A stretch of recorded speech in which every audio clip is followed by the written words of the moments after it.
Hello, everybody, and welcome to the 299th episode of the Ask Abhijit show. Here we are live. Let us see who all is there on the live chat. Today, we're going to talk about history. I'm going to answer questions that you all have asked in the comments. I've taken a bunch of these and I'll answer as many as possible. Let's see who all is there on the live chat. Chetan Aradhya, feminist player, Apurva Nupama. Apurva Anupama, Karan Rai, Sumukh Bhupalan, Bruce Wayne, Animish, McLevin, Ram Ram, Nakul BM, Namaste, Shivasai, not that guy. Okay, sir, all right. Mriganka Bonia, Naveen Sai Vemuri, Khushbu Drawing and Art, Namaskar. Abhyuday Singh, welcome back. Sujit Shanagonda, Namaskaram. Aayush Singh, Pranam. Anahita, salutations. I'm artistic, meow meow. Geopolitical Dubey is here from Indore. Good evening, sir. Shreyas Dighe, good evening. Pratik Vora, Nikhil Lange. Komal, Krishna Raghunath from the Surinamese Netherlands. Hello. United Challengers. Apurva Anupama once again. Sid, make money with ease. Okay. Mrigan Kabonia is here from Assam. Satellite, welcome. Jimmy Vande Matram. Komal, Sumukh Bhupalam. Saurabh Pandey, Chat DSP, Namaste. Pranav Soni. Rekha Humble, Bhaskar Kayatwal, Beyonder, I'm artistic, Vladimir Putin, Ayusin 439 from Agra, Namaste, World Affairs, Chaitanya Manuja, Artsy Weeb, Pranav, Kenel, Momita Sankey, good evening, Doordarshan, hello, Jasdeep Saran from Chicago, hello, good morning, God was alive, Animals for Life from Laugh from Mumbai, Prashant Sharma, The Seeker, Shoryanga Tiga. I hope I got your name right. World Affairs, Davis Nayak, Nishant Bharadwaj has reposted the stream on X. Good to see you, sir. Rinki Chaudhary, good evening. Dipesh Sharma, namaste. Briganka Bonia, Anahita, and IPK underscore 1S Prashant Sharma, event countdown. Gurudatta Barate, Sankar C. Konichiwa says Apurva. Kishan Borkar, Horizon Gamer YT. Nakul BM from Karnataka. Thank you, sir. Worldly Affairs. Amisha Mishra, hello. Junadas from Assam. And so many other people. I will now stop. Otherwise, it'll go on forever. And let's take questions. So let's get going with the questions. But before I do that, let me just inform you all. Tomorrow is going to be the 300th episode. Fantastic, outstanding. And it's going to start at 6 p.m. India time tomorrow. Okay, it's going to be an extended episode. The reason I'm telling you here right now is that because the YouTube is making my community posts invisible. So I put out a community post today early morning India time about the 300th episode with a link to the episode. And 9 hours later, I take a look and there's not a single comment, there's not a single like or anything. Zero interaction. So I see from another browser and that post is invisible. It's not visible on my YouTube channel. So YouTube is now making my posts invisible. I'm not very surprised based on what's happening on my channel since election time last year, but that's okay. So I'm just informing you all. Okay, tomorrow the 300th episode will start at 6 p.m. India time. Yeah, just to let you know because YouTube is playing these games now. All right, let's get going with the questions. I will take questions that you all have asked in the comments. Let us go. What questions do we have? Question number 1 is by Vox Urania. Thank you for the wonderful video. You're welcome.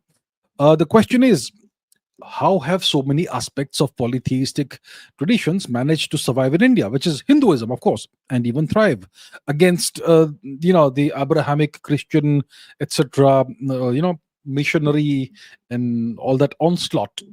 This wisdom is needed. Right. So it's a great question. I mean, polytheism has been eradicated the world over, more or less. If you look at the Americas, polytheism hardly survives. It used to be the original framework in the Americas, whether it's Northern America, North America, South America. The indigenous cultures of the native people all essentially wiped out. Everyone has been converted. If people practice their old culture, it's in hiding mostly. When it comes to Europe, which used to practice the old Indo-European religion, entirely wiped out. Nothing remains. Africa, It's two foreign religions in Africa today. They hardly practice any of their original polytheistic faiths in Africa. If you look at, well, Asia, if you look at Arabia, the polytheism is gone. If you look at Persia, wiped out, eradicated, annihilated, obliterated. If you look at yeah, Greece, Rome, wherever you go, even Indonesia to a large extent, and so on. So, how come Hinduism still survives? How did that happen, despite the subcontinent being under under foreign occupation for roughly 1,000 years, give or take? Right? I mean, if you look at Afghanistan, now finally polytheism is mostly gone. Until the 1990s, you still had more than 100,000 polytheists in Afghanistan, natives, right? Obviously, now it's mostly gone. But in India, it still survives. How did this happen? What are the reasons for this? It's important for us to know. Maybe this wisdom is needed, like Vox Urania says. So, multiple reasons why Hinduism survived. It's thrived also, but now it is slowly getting eradicated. So, what's the deal? So, Hinduism has these characteristics: diversity, plurality. Hinduism is decentralized, it is self organizing. It's got these different frameworks in different regions. Every village, every town, every city has a different framework. Every region in India has a different framework, and these frameworks are continuously evolving. So these are some of the reasons why Hinduism has survived, polytheism has survived in India. Another reason is the Varna Jati system, which is demonized as the so-called caste system. Hinduism has survived because of the Varna Jati system. We've had this tremendous social resilience, cultural resilience, civilizational resilience because of these things, because of the diversity, because of the plurality, because the Hinduism is decentralized, because it's self-organizing, because of the Varna Jati system, etc. So another reason is that, see, Hinduism is not a religion that is a top-down religion. You destroy the church and the entire religion evaporates. It's not like that. Hinduism is deeply intertwined with every aspect. It's historically been deeply intertwined with every aspect of Indian social life. Daily rituals, festivals, your cultural norms, your dietary norms, your kinship, your traditions, your governance, your institutions, historically, all of that, right? Everything, I mean, everything was tradition, and Hinduism is part of that. Deep down in the villages, in big cities, everywhere, right? All the structures in Hinduism, in Indian polytheism, are decentralized. There's no top down structure like you have in the Abrahamic religions. In the Abrahamic religions, for example, in Christianity, you have a pope at the top, then you have cardinals, then you have bishops, and so on. It's like it's a military style organization. And if you take the top down, if you take the structure down, everything collapses. Hinduism is not like that, right? It's completely decentralized. There is no single institution. So there's no single institution that if you destroy it, Hinduism collapses. Simply doesn't work. It is, and Hinduism is so diverse, so plural, super syncretic. It's absorbed all kinds of local traditions, ways of life. It's spawned so many different versions of itself, like Buddhism, like Jainism, like Sikhism, right? um Tremendous philosophical depth, tremendous philosophical breadth also, depth as well as breadth. I mean, you have Vedanta, you have yoga, you have the bhakti movement, you have the tantric paths. So, in all of these different aspects of Hinduism, they appeal to various different kinds of people, different classes of people, people with different temperaments, right? Hinduism accommodates essentially every path you can imagine, every kind of person you can imagine, right? Then um, when India came under, let's say, Turkic occupation, and there was this sustained attempt over centuries to convert Indians by force. That time you had the Bhakti movement, right? And you had various very prominent figures who are considered saints, like Tukaram, like Mirabai, etc., who revitalized Indian spiritual life through various kinds of what the academics would call vernacular devotion, right? Open to all so-called castes, that sort of thing. So that's what Indian polytheism, or what you call Hinduism, has always been about. It's very resilient. It's very localized, right? Some the British were they simply could not understand Indian culture, civilization, because it was so diverse. They said it was a network of local cults everywhere we go. And the so-called Varnajati system, the so-called caste system, which actually is the Varnajati system, they simply could not wrap their minds around it. It was so complicated, so complex, right? Um, it's like a federation of traditions, that sort of thing. Um, and so the thing was that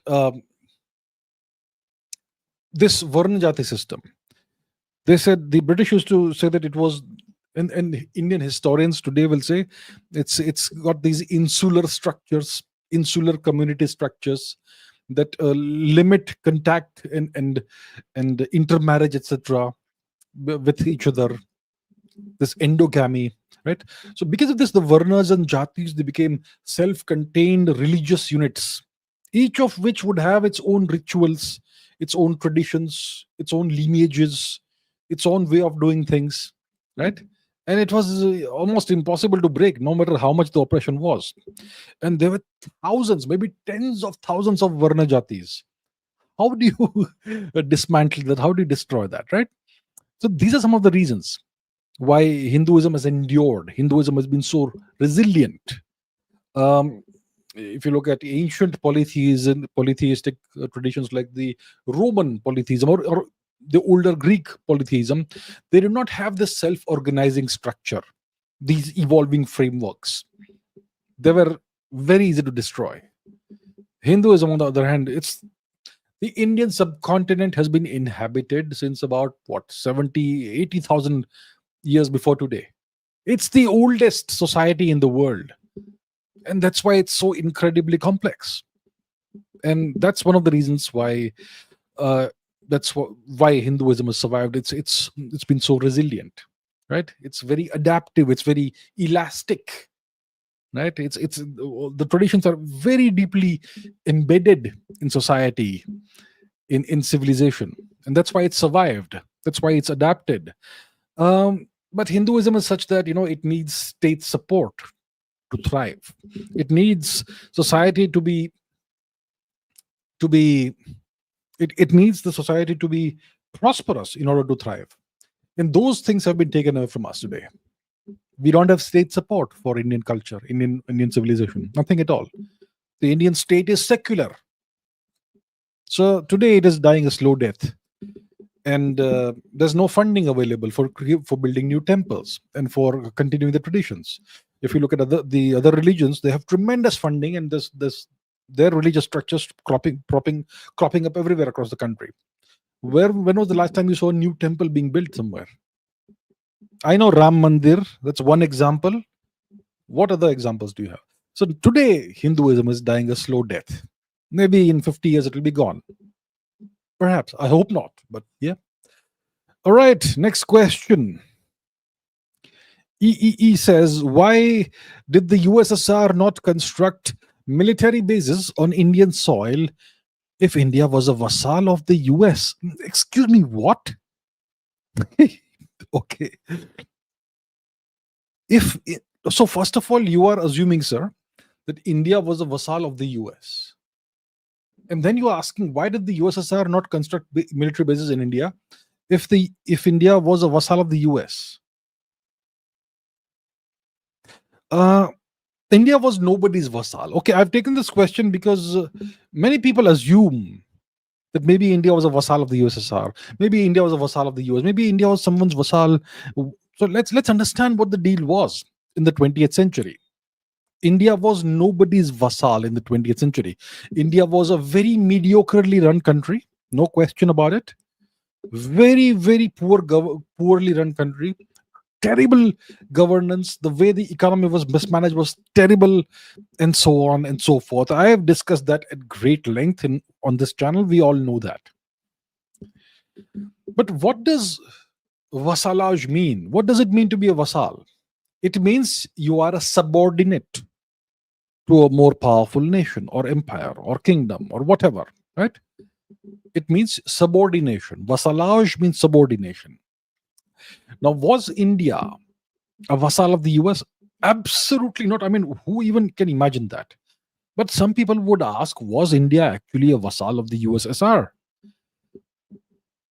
So the question you have to ask yourself was, did India subordinate itself to the USSR? Did India subordinate India's interests to the USSR's interests? Which means, did India sacrifice Indian interests for Soviet interests? I don't think that is the case. Right? We neither sacrificed our economic interests, nor geopolitical interests, nor security interests, nor foreign policy interests, etc., for the sake of the USSR. We had close strategic alignment with the USSR. We had close ideological alignment, socialism, etc., with the USSR. There was strategic convergence between India and the USSR, particularly against Western influence in the subcontinent and overall in Asia. There was no question about the fact that there was significant convergence between India and the USSR. But the USSR did not control India's territorial integrity, India's borders. They did not control that. They did not control India's economic matters, economic choices, economic strategy, tactics, whatever. The USSR did not control India's domestic decisions or foreign decisions, right? And actually, India's policies did not always align with the USSR. India sometimes even diverged with, Soviet preferences, so to say. For one example, Christmas Day 1979. What happened Christmas Day 1979? The USSR invaded Afghanistan, erstwhile Gandhar. India opposed that. Now, would a vassal ever dare to oppose something its master does? Impossible, right? So the point is, India was no one's vassal. India was a mediocre country in the 20th century. It still is to a large extent today. Okay, let's not fool ourselves. But we are way less mediocre today than in the 20th century. We are actually going in the right direction, slowly, incrementally, gradually. India is a nation of incrementalism. But despite all the drawbacks and all the troubles we faced in the 20th century, all the misgovernance, all the whatever else, we were still not anyone's vassal. Okay, so let's be very clear about that. India was not a vassal of the US or the USSR in the 20th century, and that's why nobody was able to construct military bases on our territory.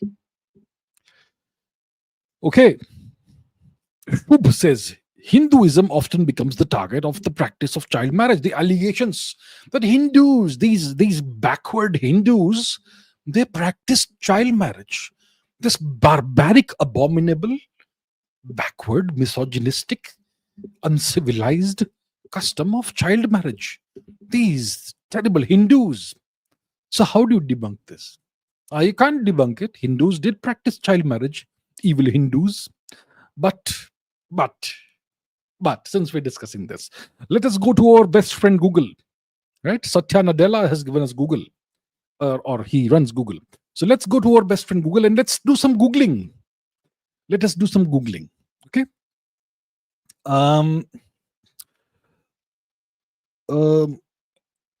At what age did Gerberga of Burgundy get married?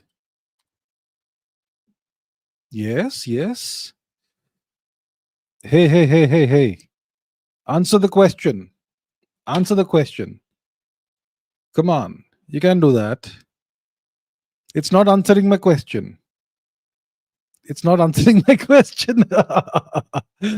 All right. Okay. So Gerberga of Burgundy was a member of the elder house of Welf. She married firstly to Hermann the First. Okay. She was born in the year 965 and she married in the year 978, which means that she was 12 or 13 years old when she married. Oh my goodness, that's a child marriage. See, Google is not answering my question, but I was still able to find the answer. This lady, okay, she married the, you know, at the age of 13.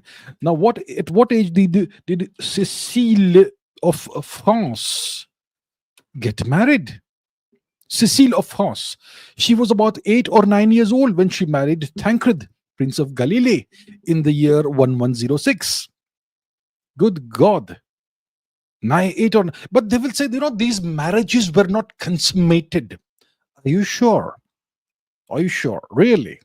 Is that your defense now? At what age did Matilda of England, the daughter of Henry the First, one of my favorite kings, at what age did she get married? When she was 12 years old. And then she married again when she was 26 years old. Right? Well, child marriage. What about Urraca of Castile? Let's see that. Urraca of Castile, whatever they call it. Yes. At what age did she get married? She was married at the age of 8 to her first husband, a Christian marriage, and the marriage was not consummated until she was 13 or 14. My goodness, what great mercy. Mercy. Oh, good God, very merciful.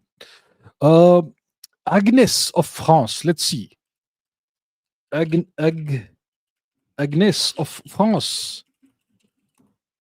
At what age did she get married? At the age of 8. My God, she married the Byzantine emperor at the age of 8. Oh my God, what is happening in Christianity? What is happening here? My goodness. Okay, what about Joan of Navarre? Let us see.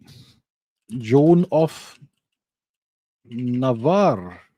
What age was she? She was 11 when she got married. What about Isabella of France? Isabella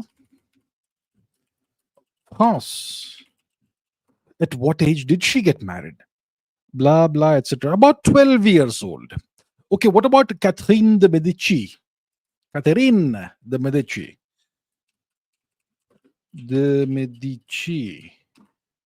What age was she? She was 14. My God, that's terribly old compared to some of the other cases we saw. Right?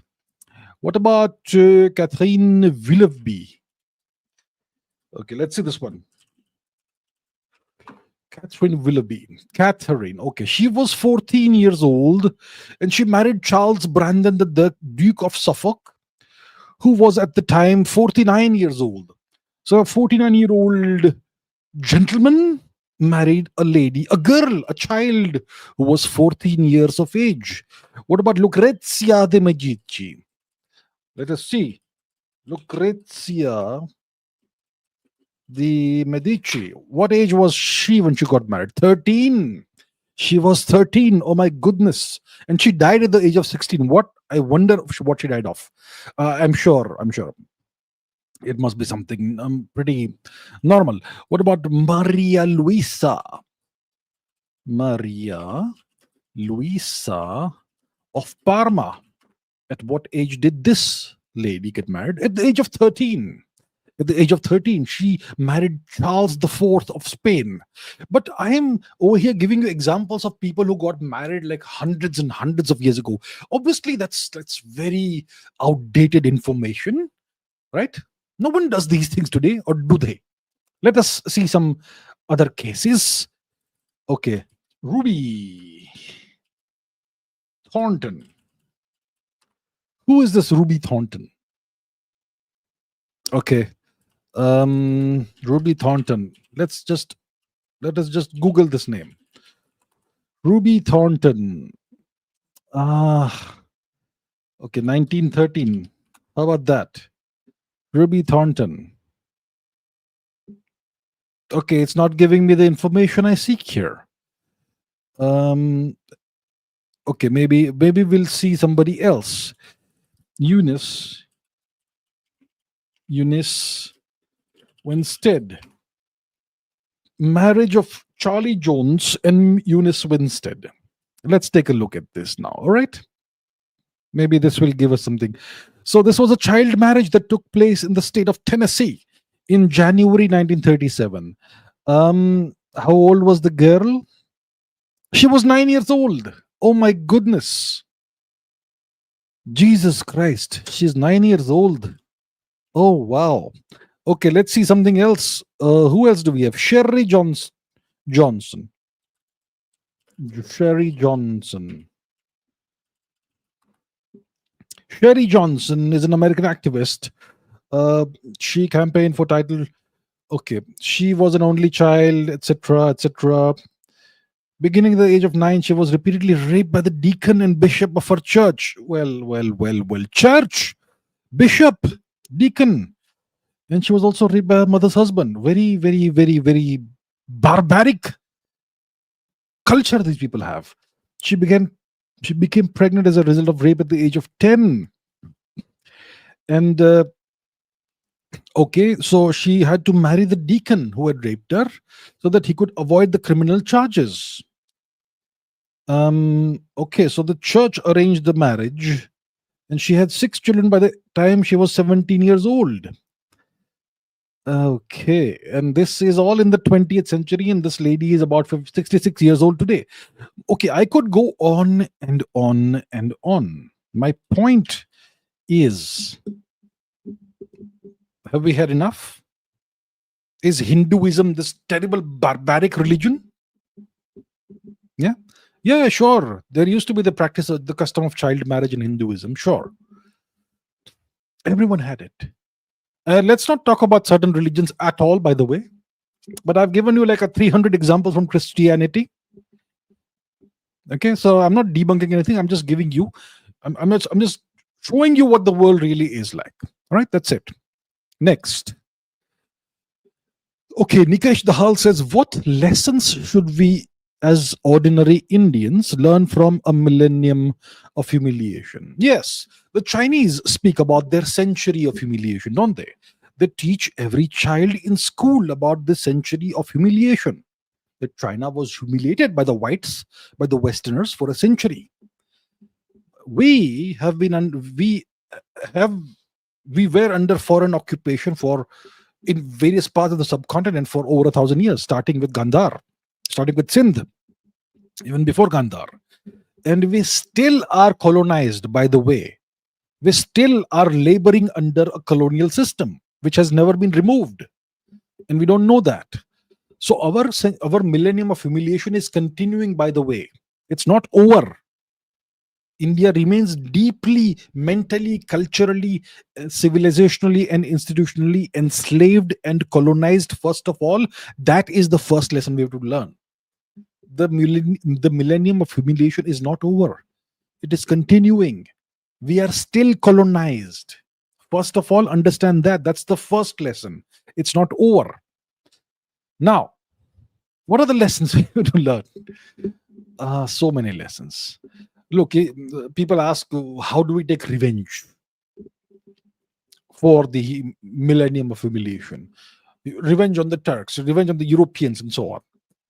You don't take revenge. The best form of revenge for all humiliations, whether in personal life or as a civilization, what's the best form of revenge? The best form of revenge is success.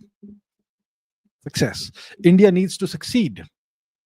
India needs to reclaim its historical position as the greatest civilization, as the most prosperous civilization. That is revenge. We are nowhere close to achieving this revenge, right? Yeah. Secondly, we have to understand, Indians love soft power. Indians soft power this, soft power that, blah, blah, blah. Why did we fall prey to foreign occupation? Soft power. Maybe soft power was one of the problems. Soft power is a mirage. It's useless. It's worthless.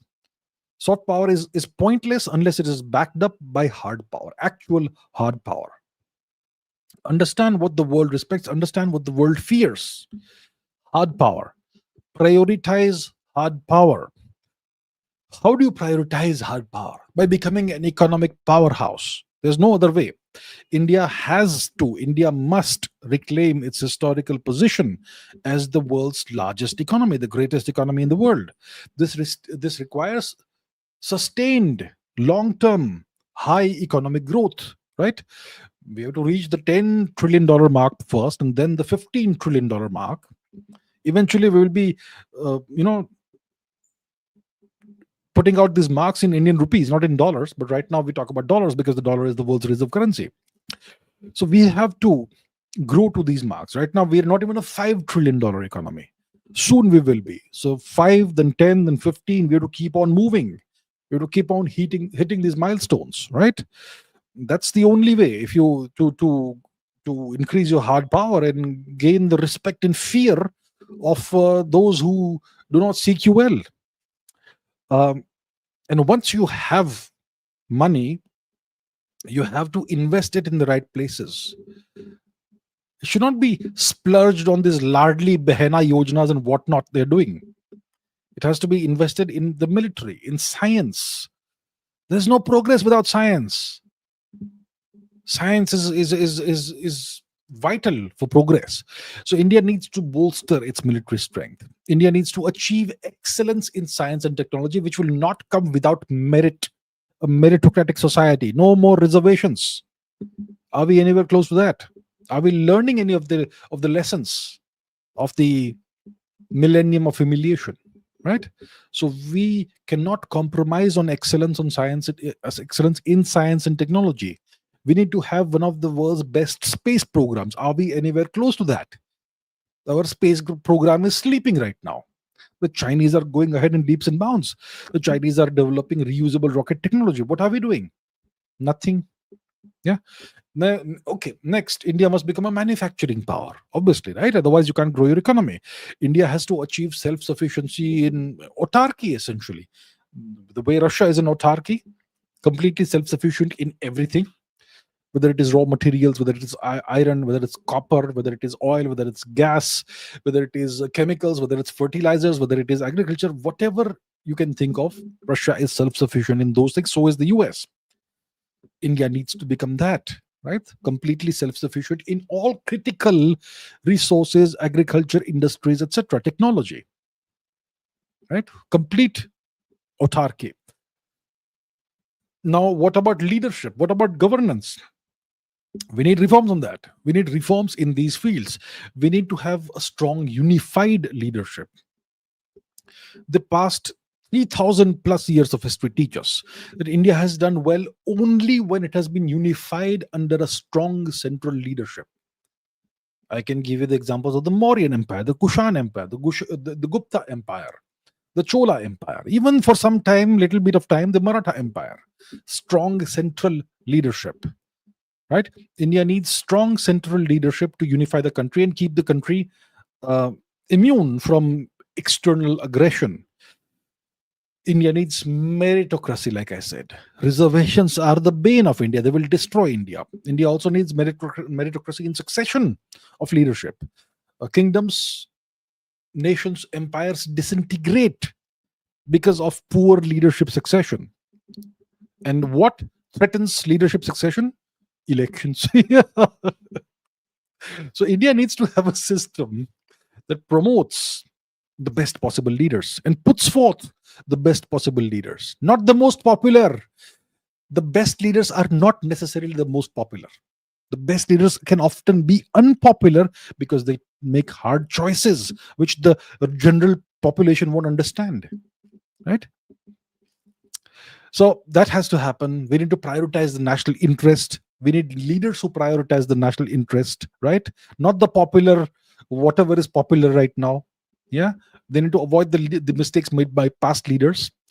We have to follow the ancient statecraft of India, the Chanakya Niti, the timeless teachings, the precepts of Vishnugupta Chanakya, right?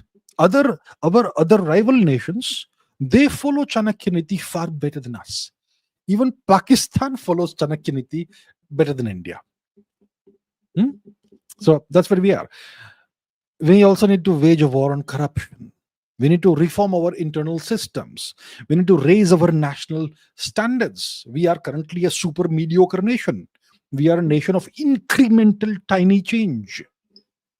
Look at the way ISRO progresses. What major progress has ISRO made in its capabilities in the past 10 years? 2010, 9, or wherever it was, we launched Chandrayaan 1, the first one. Where are we now? Chandrayaan 3. 2 happened, 3 happened. But have we developed rockets like that are like 10 times more powerful in the past 10 years? No. Have we developed a single reusable rocket? Have we even tested one? No. All tiny little increments. Lack of vision, lack of leadership, lack of ambition, right? Where are we raising our standards? We're not. Then we have to reject this image of weakness, this false image that has been projected by historians and leaders, that India is mainly historians, that India is a nation of losers and weaklings whose core philosophy is pacifism. We need to reject that. We need to reject that. We have to decolonize our minds. Indians need to mentally decolonize themselves. And we have to realize, like I said, that India is still colonized and the millennium of humiliation has not ended. We need to reject this pacifist ideology, this non-violence. All of that needs to be dumped into the trash bin. Don't ask yourself, what would Mr. Gandhi do? Ask yourself, what would Kali do? Yeah, that's a lesson that we have to learn from the past 1,000 years. We have to regain self-respect in culture and traditions. We have to regain our sense of civilizational pride. We have to learn our true history. We have to overall education. We have to adopt Sanskrit if that's possible. We have to be ruthless with our enemies. We have to play the long game, hide and bide, and so on. I mean, I could give you a 2-hour lecture on this, but I hope you get the point of what I'm trying to say. These are some of the lessons that we as regular ordinary Indians can learn and should learn from the past millennium of humiliation, which still continues. We haven't come out of it. We haven't come out of it. No matter what your favorite leader tells you, we haven't come out of it. Right, okay, next question. Nirvana Shanks says, compare the causes of the French Revolution with the American Revolution. What were the key similarities and differences between these two major events in the Western world? So both of these revolutions took place in the second half of the 18th century. The American Revolution is between 1765 and 1780 something, and the French Revolution is in the last decade of the 18th century, about 1789 to 1799. That's the French Revolution. So these two revolutions shared certain key points, certain key ideals, but they arose. The two revolutions took place in very different places. One is the old world, Western Europe, France. The other one is the new conquered world, right? The continent that was being wiped clean of the natives, and it had been taken over by the colonists, who were mainly English and who wanted freedom from the crown in London. So that's what it was. So the two shared many things, but they were also very distinct. One thing, what did they share? What are the things that the two revolutions shared? There was something in Europe called the Enlightenment. Yeah. So the Enlightenment, it had these leaders. What were the Enlightenment ideals? What the French called liberté, égalité, fraternité, liberty, equality, fraternity, the sovereignty of the individual, popular sovereignty, that sort of thing. So these are some of the ideals of the European Enlightenment. You had these fantastic, wonderful, deep, profound thinkers like John Locke, like Jean-Jacques Rousseau, like Montesquieu. These people, they shaped the thinking of Europe through their philosophy and through their writings, and they were some of the leading lights of the so-called Enlightenment, and their ideas deeply influenced both of these revolutions. Both revolutions in both revolutions, you had people who rose up and rebelled against what they perceived as tyranny, governments that were regarded as being as unjust governments. The French, what did they want to do? They wanted to end the absolute monarchy. They wanted rule by the people. And the American colonists, they sought to break free of the political control and, of course, taxation. Money is very important, by Britain. So the British political control and the tax that they had to pay to the King of England, the American colonists sought to break free of that. So there is similarity there. Then there were economic grievances, right? Obviously, economic inequality was a very big deal in France. Exploitation of the common people. So that was one of the central problems in France, which is why the revolution happened. In France, the poor people were very heavily taxed, and in America, the colonists had to pay a 2% tax without any representation. No taxation without representation. So the English crown, it charged a 2% tax on the American colonists. Today, how much income tax do the Americans pay? They rebelled for a 2% tax, right? Because they had to pay a 2% tax. Today, I think the income tax is in excess of 25%. But today, no one rebels. Anyway, that's a different thing. So these are some of the things that these two revolutions had in common. Right? So the French Revolution, it took place because of this terrible alleged economic inequality, this terrible alleged social injustice that the system imposed on the poor people, and the absolute monarchy, which was terrible. And the American Revolution was all about taxation without representation and colonial independence from Britain. They wanted to govern their own country. They wanted to have their own land. They wanted North America to be their land. And the French, they opposed the King Louis the 15th, 16th, 15th, whichever it was. You can look it up. And the entrenched nobility, aristocracy, all of that. And the American Revolution, it opposed the King of England. It was, I think, George the Third, right? And so on. So the French Revolution, its goals, what are the goals? The goals were to radically restructure society, French society. The complete abolition of monarchy, the complete purging of society of anybody who, was part of the nobility, of the aristocracy. The guillotine was a great tool for doing that. Off with their heads, that sort of thing. The French wanted everyone to have equality under law. And they wanted to have laicite, a secular state.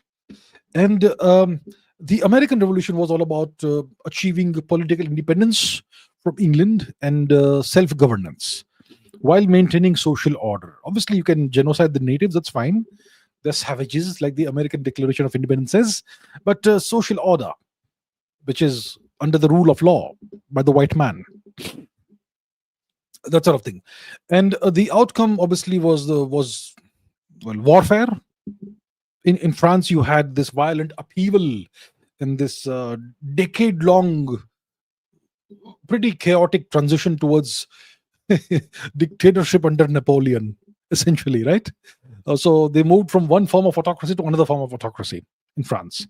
And in America, you had a stable democratic republic that emerged under the US Constitution. A democratic only in name, obviously, because the women could not participate in the democracy, nor could the blacks, nor could the natives. So democracy only for the chosen few. That's what it was. So the American Revolution was a struggle for independence. It was a struggle for governance reform. And the French Revolution was a mass social movement, mass social revolt, revolution, upheaval to to completely transform the nature of society in France.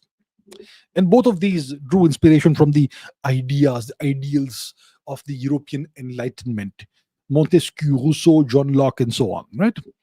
And yeah, so that's kind of a comparative analysis of the two revolutions. Significant similarities, but major differences as well between these two events. Okay, it's the same questioner, Nirvana Shanks, says compare the ideologies and policies of Stalin and Mao in shaping their respective countries. So Joseph Stalin and Mao Zedong. Stalin based in Moscow, Mao based in Beijing.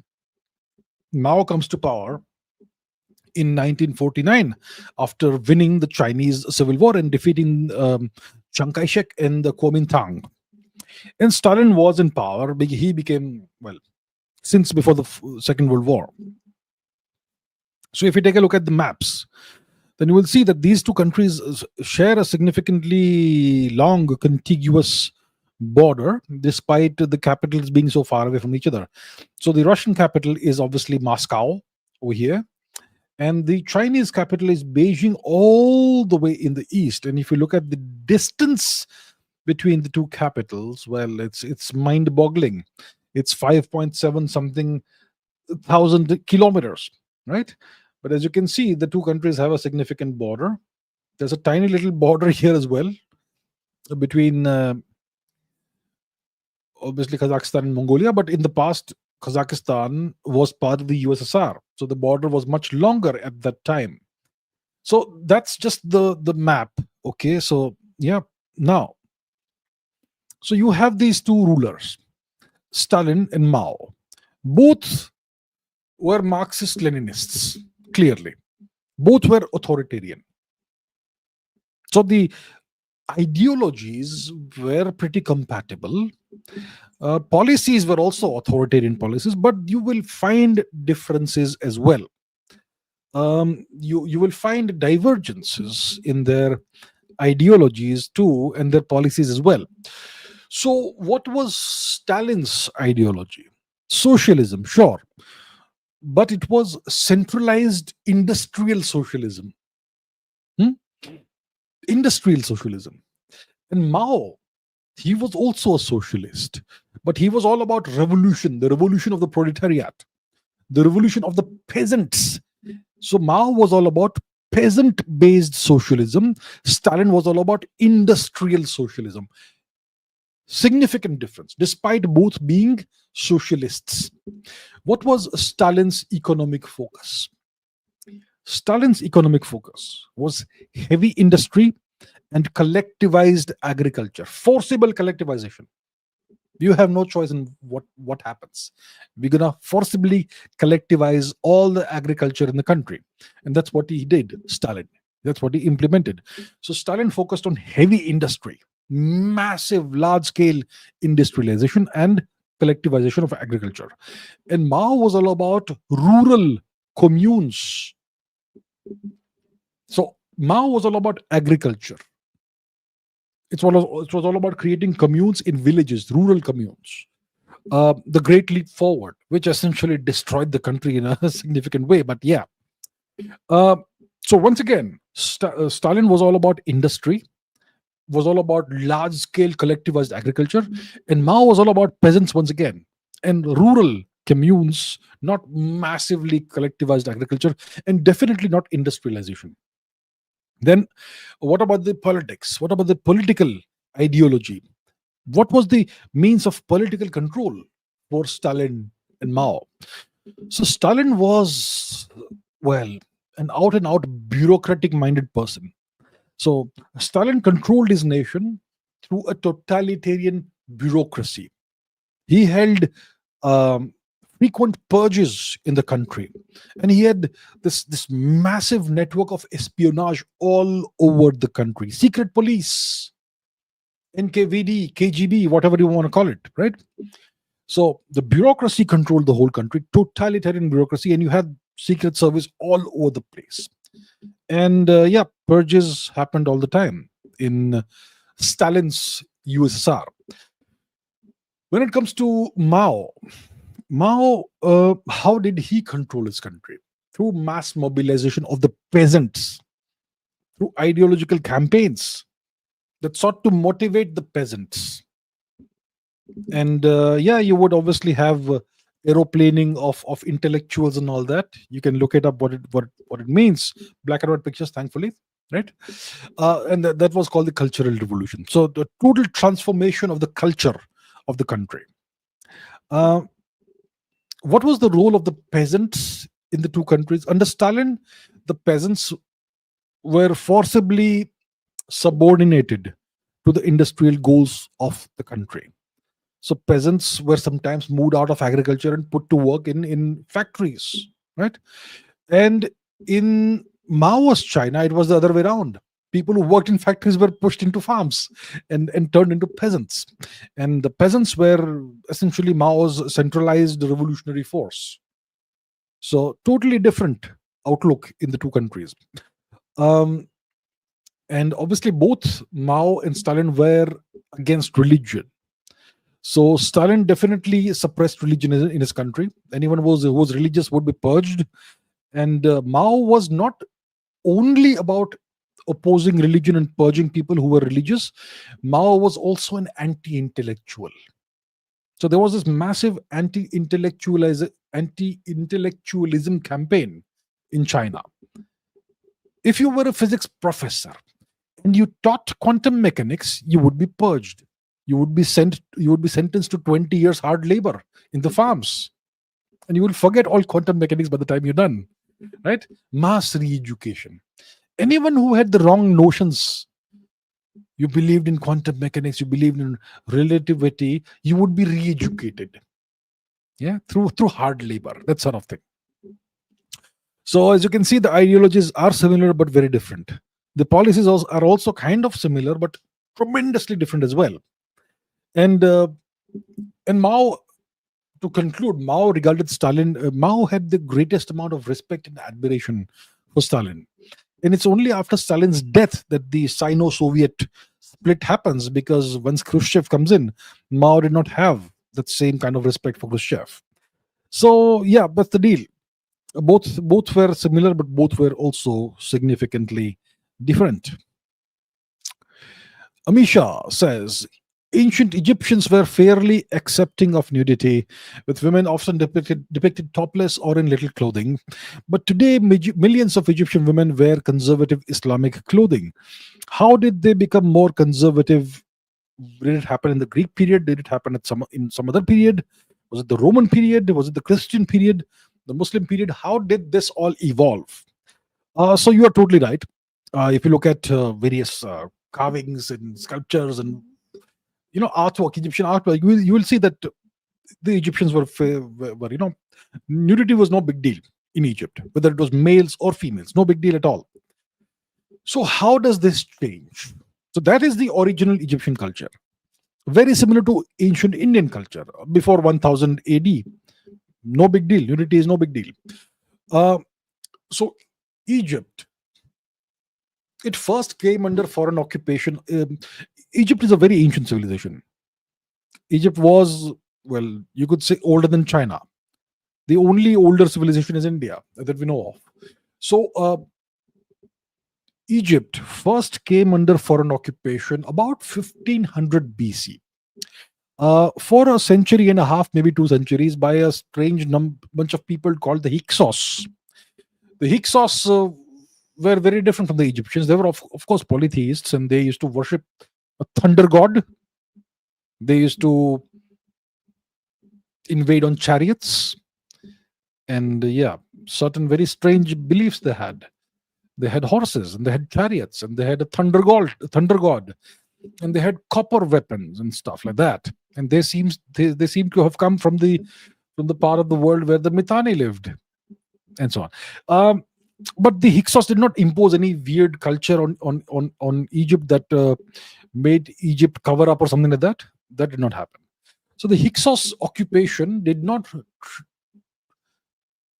change Egyptian culture in a way that nudity became unacceptable. Then, in the 4th century BC, Around that time, Egypt was under Persian occupation.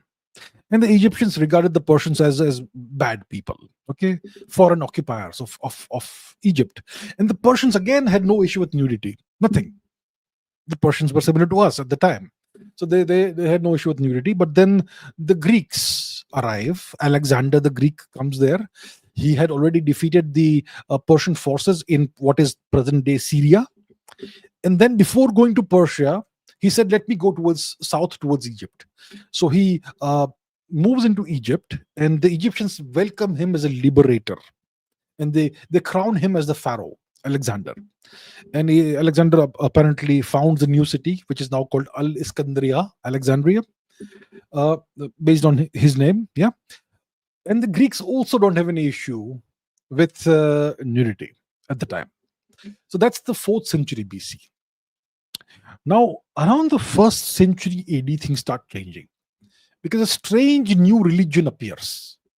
It's introduced into Egypt. It's called Christianity, right? Somewhere in the 1st century AD. At that time, it's not Greece that's ruling Egypt. It's Rome now, because Greece was conquered and occupied by the Romans, and then Julius Caesar happens, and Mark Antony happens, and Cleopatra happens, and Egypt becomes a Roman possession. So in the 1st century AD, you see this new thing spreading through Rome, and it also reaches Egypt. So Christianity arrives in Egypt in the 1st century AD. And eventually Rome officially becomes Christian somewhere in the 4th century AD. And this is what is imposed on Egypt as well.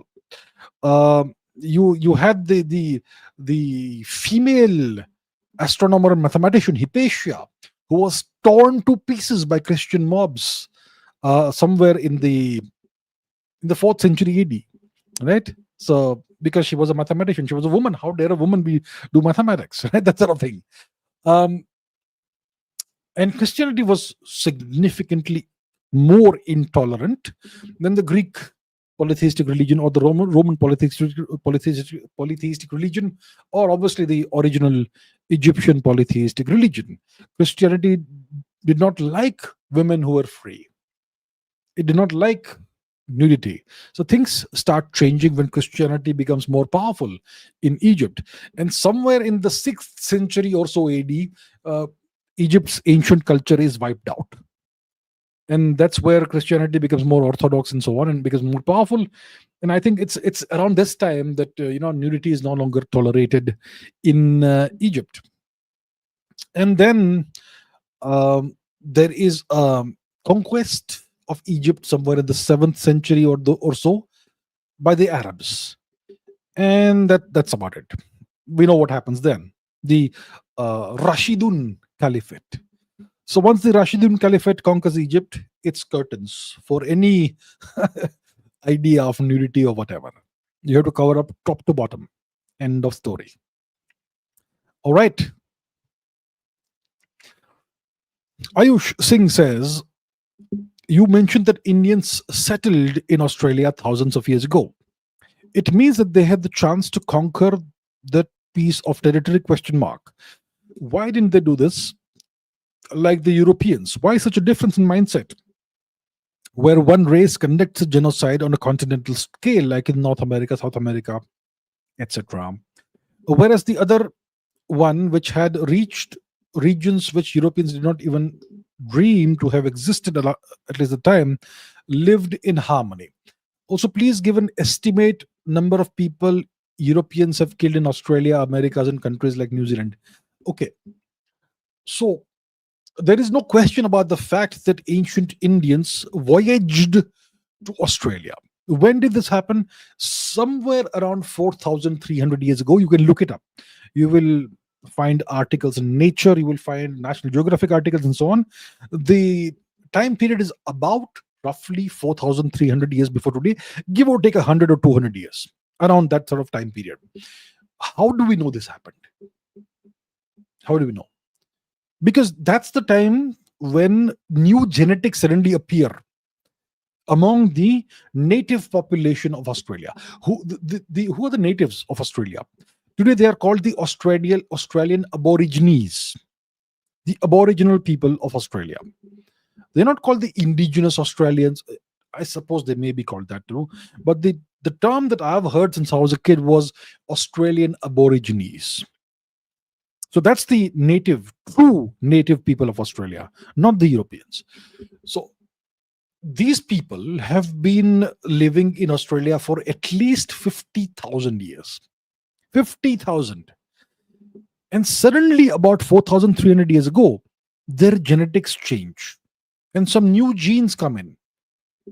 A set of new genetics appear in the Australian populations. And these genetics are clearly Indian subcontinental genetics. So if you look at Australia's population today, the native population of Australia today, approximately 10 between 9 to 11% of their genetics on average are of Indian origin. And you will find more Indian origin genetics in the north and west of Australia. Let's take a look at the map, shall we?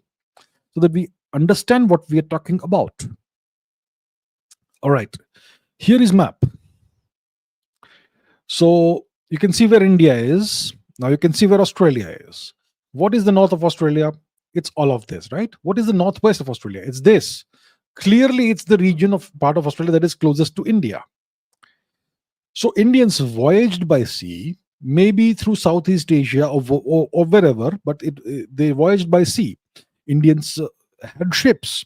Indians could undertake sea voyages, and they appeared in Australia. We don't know whether Indians settled there, or Indians stayed there for a while, or Indians visited there regularly. But Indian genetics appears there, which means that Indians interbred with the people of Australia. And if you look at the northeast of Australia, that's where you will have more Indian genetics than maybe southern Australia, Tasmania, or wherever. Tasmanians are obviously have been completely genocided out of existence by the whites, but in other parts of Australia, natives still exist. So more Indian genetics in the northwest of Australia and central Australia compared to southern Australia. And this all appears about 4,300 years before today. What also changed in Australia around that time, exactly at that time, is that a new species of animal appeared in Australia. Exactly when these new genetics arrive in Australia. What new species of animal arrived? Let me show you. It's called Australian dingo, which is a nice dog. This, if you look at this dog, this is your standard issue Indian dog that you will see on every street corner. It's the same dog. So this dog suddenly appears in Australia, which was not available in Australia ever before. And this dog looks like your standard Indian street dog, right? So yeah, so a new dog, a new animal appears in Australia. Clearly, the Indians brought this dog as well, and new tools also appear in Australia around this time, and even a new language family appears in Australia around this time. So that is what we know. Clearly, Indians went there. Was it a single voyage? Were there multiple voyages? Did Indians stay there and have local wives or whatever, and then leave? We don't know what happened, who the people were, who ancient Indians were. At the same time, we have the Yamnaya invasion of Europe that's happening. At the same time, we have the introduction at the same time of Indian cattle in West Asia, in Egypt. So Indians seem to have been traveling across the world at this time. And they reached Australia, and they did not do any genocide of the Australians. Clearly, there is zero evidence of that.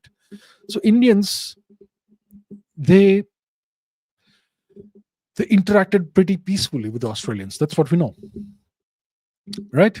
And why did Indians not do what the whites did to Australia? It's a cultural thing. It's a cultural thing. It's a civilizational thing. Yeah. Do we have an estimate of how many native Australians were killed by the Europeans? I'm not sure about in Australia proper how many were wiped out. Okay.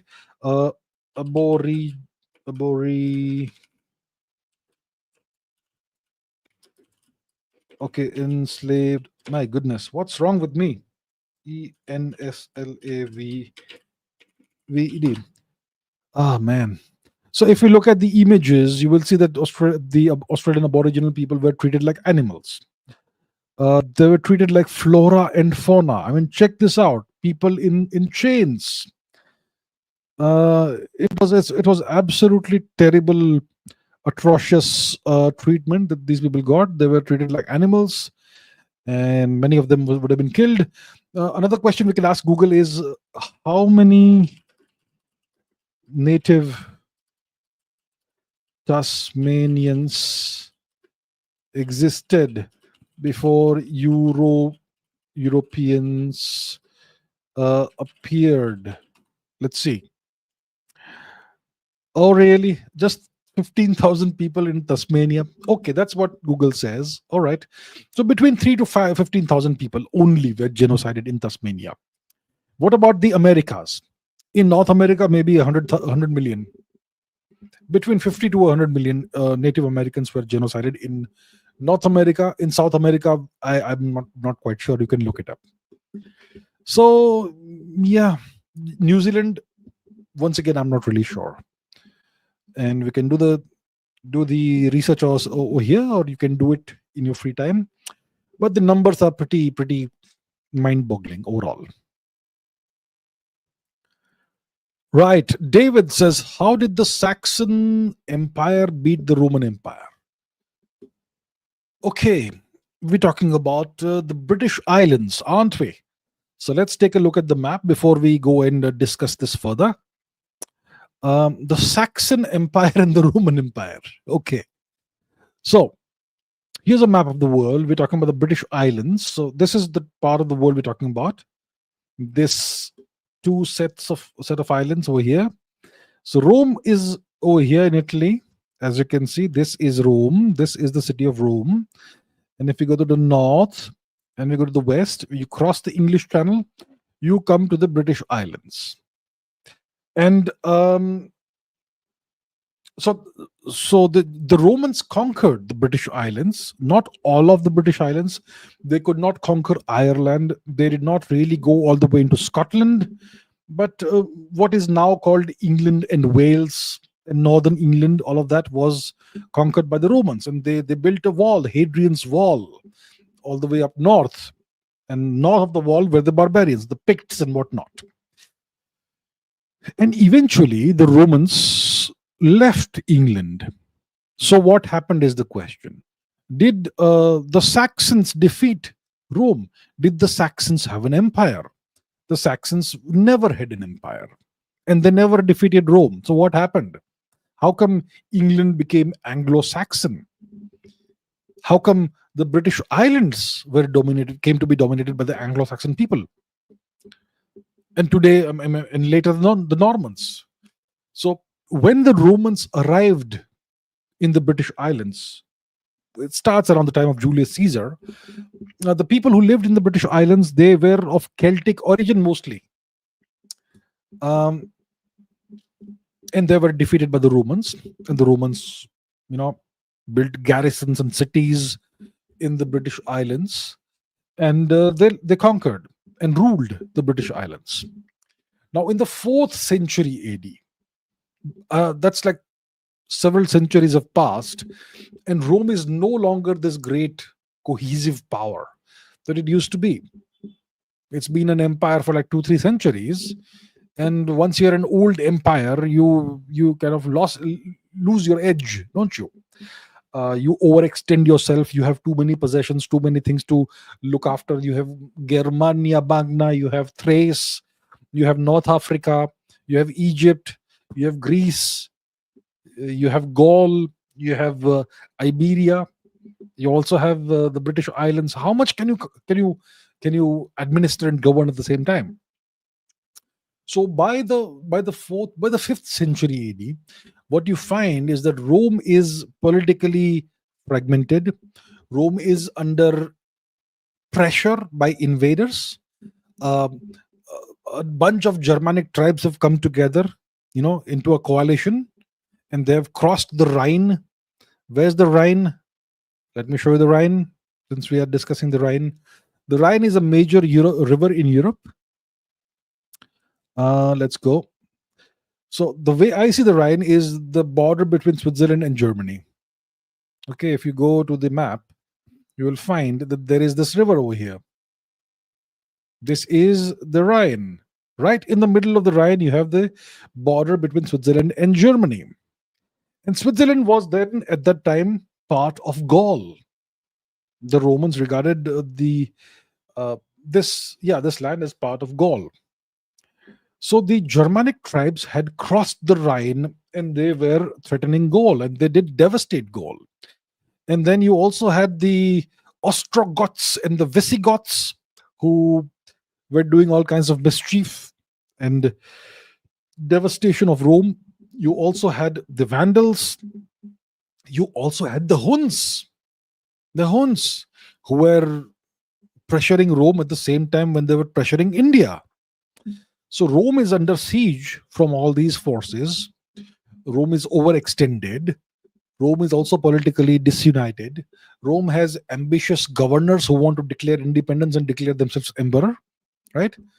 It happened a couple of times, once in the late 4th century, once in the early 5th century. What year was it? 406, 407 AD, Constantine the Third or something his name was a Roman governor who declared himself emperor and fought the empire itself. That sort of thing happens. So you have all these issues with Rome. And by about 410 AD, so when somebody rebels against Rome, your own governor, you have to bring in reinforcements to defeat him. And if this happens in Western France, which is today's Western France, which was then Western Gaul, then you may have to bring in reinforcements from the armies that are stationed in England. So if you take these armies out of the British Islands to fight the rebels in France, then Britain becomes undermanned. And the local tribes will try and fight the Romans. So eventually a situation occurred by about 410 or so AD that the emperor of Rome sent a message to the cities in Britain which were ruled by Roman governors that no more help is coming from Rome. You are on your own. So those Roman governors, etc., they declared independence. They became kings or chieftains in their own right. And then Rome comes under a new invasion. The Saxons, the Angles and the Saxons, they invade England. So Rome withdrew voluntarily. It was never defeated by the Saxons. Okay? Rome had too many problems. It eventually had to abandon England, but many Roman origin people remained in England and they became English overall eventually. And then you had the Saxon invasion, and then allegedly there was a king called Arthur who defeated the Saxons, and the invasion was reversed for a few years. And there is archaeological evidence of that as well, that the invasion was reversed for a while. But eventually the Saxons and the Angles, they settled in England, and they set up the Anglo-Saxon era of England, which lasts for a few centuries until it is replaced. So the Anglo-Saxons ruled England for close to half a millennium before, and then the Normans took over. They defeated the Anglo-Saxons. The last Saxon king was Harold.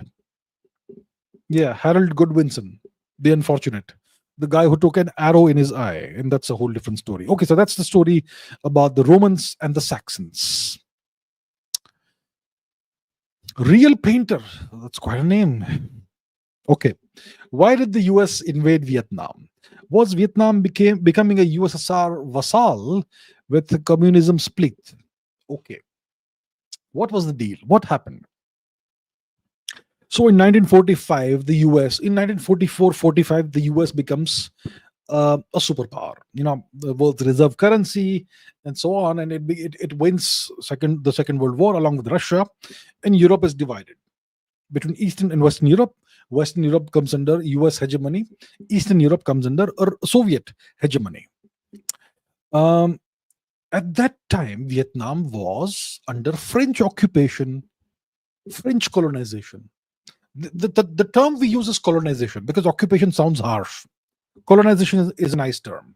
So Vietnam was under French colonization, occupation. Okay, and there was this gentleman called Ho Chi Minh. who was French educated, who was a communist, who wanted to make Vietnam independent of the French. So there was a communist rebellion going on in Vietnam in the 1940s, 1950s. By 1954, the French are defeated. And the northern part of Vietnam is liberated from the French. So the Americans hop in and they prop up a pro-West government in South Vietnam. I can't remember the name of the guy who was ruling South Vietnam at the time, but there was a pro-US government. Have you seen that infamous picture of the Vietnamese Buddhist monk? What was the deal? Okay, so Vietnamese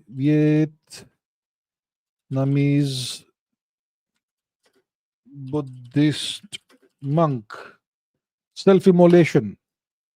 Okay, very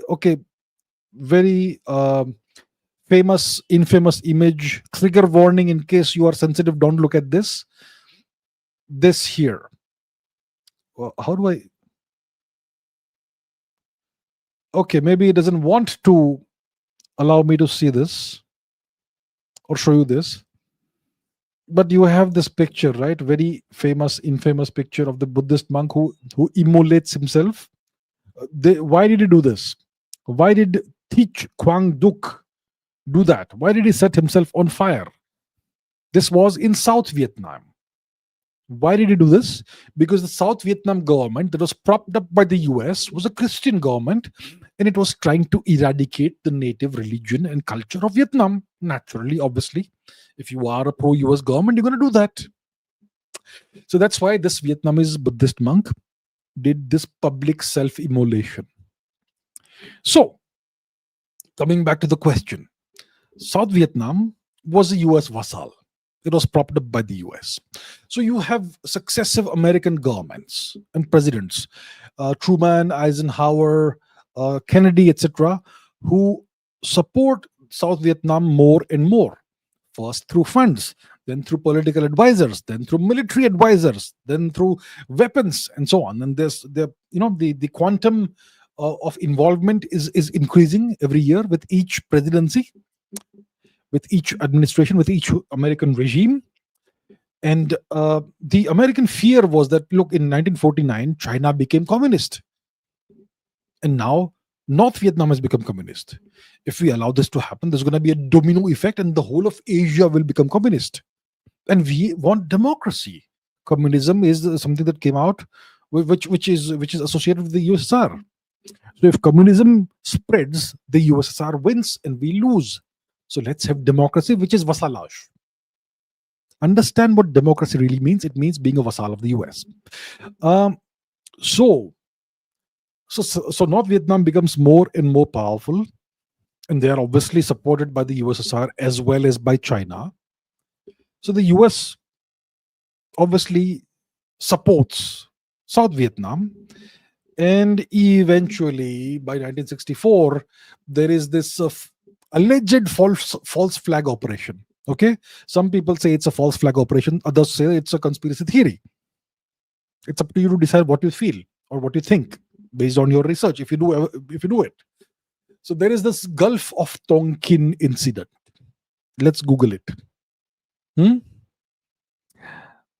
Gulf of Tonkin incident. So it's a couple of American warships that allege that they were attacked by North Vietnamese vessels, and that gives the US the justification for launching a war on North Vietnam, and that's the beginning of the Vietnam War. Eventually they bombard Cambodia as well, and the war spills over and so on, and eventually the US is defeated and the whole of Vietnam is reunified under the North Vietnamese government, Ho Chi Minh, and Saigon becomes Ho Chi Minh City.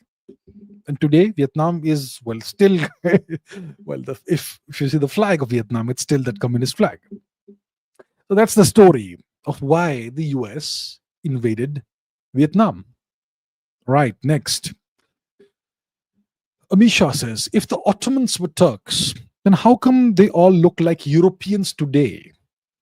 Was the Ottoman Empire considered European by other European nations and peoples? Absolutely not. The Ottoman Empire was not considered European by anybody, including the Ottomans themselves. The Europeans did not regard the Ottoman Turks as Europeans, they regarded them as Turks. Turks aren't Europeans. So the Ottomans were indeed Turks. We don't know that we don't know whether Ertugrul even existed, but the later Turks obviously did. Uthman and his descendants, and they did not look like Europeans at all. They looked like Central Asian Turks, people from Kazakhstan or Turkmenistan or whatever. That sort of appearance. So how did the modern Turks end up looking the way they do? They look today. They don't look like Central Asians. They look like Europeans. What happened? See, the Turks, when they invaded Anatolia and what is now Turkey, which used to be Greece at the time, when they invaded, they had already converted to Islam, the Turks. And they still retained this ancient Turkic custom of bride kidnapping. Bride kidnapping is how you prove if you are a Turkic warrior and you want to transition to adulthood, to manhood. If you want to prove that you are worthy of being a warrior and worthy of being a man, you have to take a great risk. You have to go and raid a neighboring tribe or some other tribe and kidnap a girl, a young girl, and bring her back. If you survive and if you're able to bring the girl back, you get to marry her. You get a wife, and you are then respected as a man. Yeah, you could do it. Good on you, bro. That sort of thing. So that was this Turkic tradition, pre-Islamic tradition. And so now the Turks invade Anatolia. They conquer Anatolia. They find this land which is pretty fertile, nice temperate climate. It doesn't freeze in the winters. Yeah. Big population, completely peaceful, helpless population, lots of women. So what do the Turks do? They go and grab girls and forcibly marry them.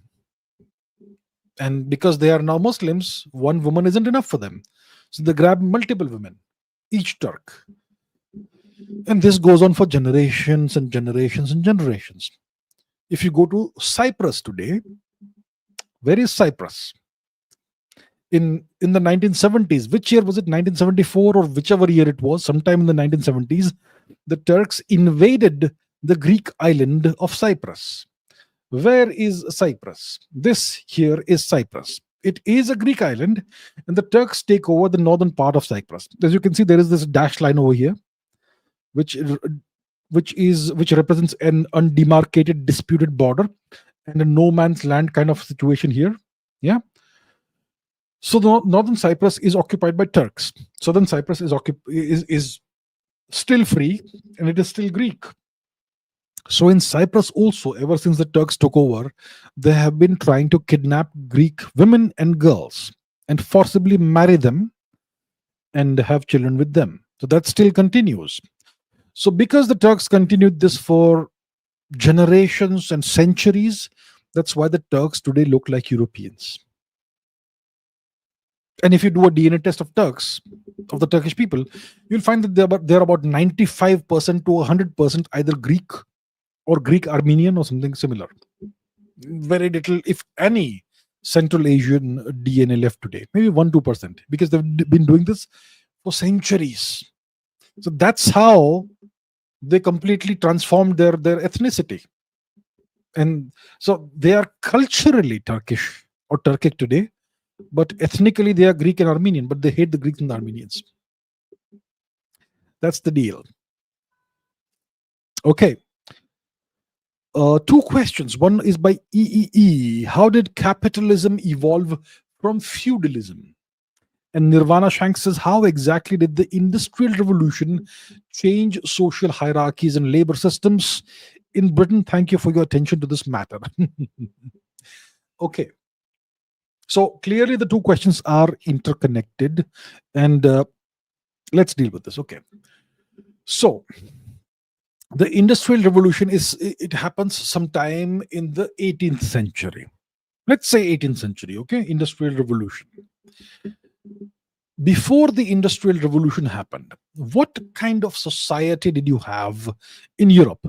What kind of society did you have in England? Because it mainly comes from England, you could say, the industrial revolution. What was the nature of English society before the 18th century? How was English society in the year 1066 AD when William the Conqueror takes over England? How was English society in the 1200s, 1300s? How was it? It was a feudal society. What do we mean by a feudal society? It was an agricultural society where you had a very strongly entrenched caste system, a highly oppressive and hierarchical caste system. At the very top, you have the royalty, the royal family, and their relatives. That's at the very top. At the top of that, you have the crown. Then you have the knights, the chosen warriors of the king or the queen, mainly the king. Okay, the knights. Below the knights, you have the aristocracy and nobility, which is strong men or thugs who have been given various land holdings by the king to administer on the king's behalf. So every year, these thugs who are called nobles, they will give a tax to the king. They are his vassals. That's where the word vassal comes from. Okay, the French call them the vassals, and the English call them nobles, and so on. So that was where the power lay. And these nobles, they would have their own soldiers, and whenever the king needed the soldiers, they would go and fight for the king. So that's about maybe 5% of the population. The royalty, the knights, the nobility, and their soldiers. That's about 5% of the population. About 95% of the population were peasants, people who worked as farmers, people who worked in various professions, and they were horribly oppressed. And most people in England worked on farms, worked in rural areas, and the wealth of the country, of the kingdom, lay in agricultural produce. And what gave you agricultural produce? Land, farmland. So farmland was incredibly valuable, and it was controlled by these nobles who served the king. And the peasants who worked in the farms, they did not own anything, no land, nothing. They simply were allowed to work on the land, and they had to give most of the produce to the nobles and just barely subsist. That was the deal. A highly unequal society, tremendous power differential, tremendous inequality, and a deeply entrenched caste system. That's what you had. That was feudalism in England. So what was the source of the wealth of the nobility and the kings and all that? The land, the agricultural land. Okay. Now the industrial revolution happens and society changes. How does it change? Now the wealth, it now starts coming from industry. These machines, they produce goods that are very valuable, far more valuable than agricultural produce. And these industries, they are based in these new mushrooming towns and cities, Manchester and whatever else. So suddenly you have these business people, these entrepreneurs, who very rapidly become more wealthy, significantly wealthier than the old time nobles. And these peasants who used to toil away on the farms, they now gravitate towards the big cities because there is money to be made in the big cities. But once again, in the big cities, they find that they own nothing. They own no land. They don't own any property. They live in rented houses, in crowded, squalid rented houses, and the cities start mushrooming and becoming big. And you have overcrowding, you have pollution, you have horrible hygiene, you have epidemics, you have disease, and once again you have tremendous inequality. And it's the business people who become wealthy, super, super wealthy. And the nobles, they retain some prestige, they retain some land, but they are no longer wealthy. And so you have a tremendous transformation of society. The society transforms from a feudal system to a capitalistic system. That's how capitalism evolved from feudalism. And it created this whole new set of hierarchies. It destroyed the old caste system to some extent. The names still continue, and it created these new labor systems, right? So you have the rise of the bourgeoisie, which is the entrepreneurs, the ones who own the means of production. And you have the rise of the proletariat, which is the peasants who used to work on the farms and then they now work in these terribly horrible factories. So you have this whole new system that emerges out of the ruins of feudalism because of the industrial revolution, right? Rahul Dunke says, how did Christopher Columbus make such a blunder reaching America thinking it to be India when the direction is totally opposite? How could he march towards the west thinking it's the east?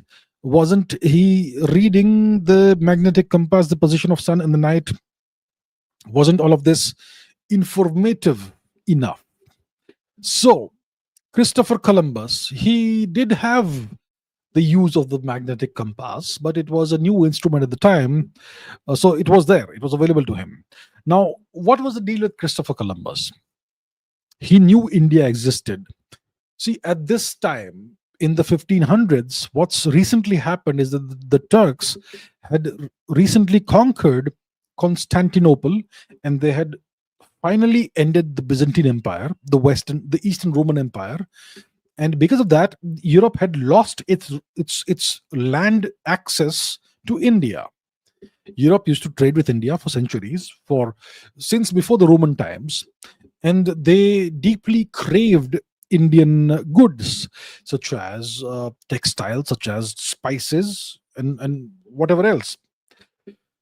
So the European kingdoms and empires, they desperately sought to find a different way to access India, a different route through some other part of the world. They could no longer go by land, so maybe they wanted to find some way of reaching India by the sea. Now, around this time, around the 1500s, people had realized that the world is round. So Columbus said, we keep trying going east, but if the world is round, what if I just go westwards? I'll go west and I'll reach India from the other side. So his reasoning was sound and his motivation was pure greed. He had promised his patrons, the Queen and King of Spain, that he would go and discover India and bring back tremendous amounts of gold from India. Well, that is weird because the Europeans typically sent gold to India in exchange for the spices and whatever other goods they used to buy, but whatever. So the King and Queen of Spain were super greedy, and Columbus was personally ambitious and personally super greedy, and he promised them that he would get back so much gold and whatnot. He would discover India. He was sure of it.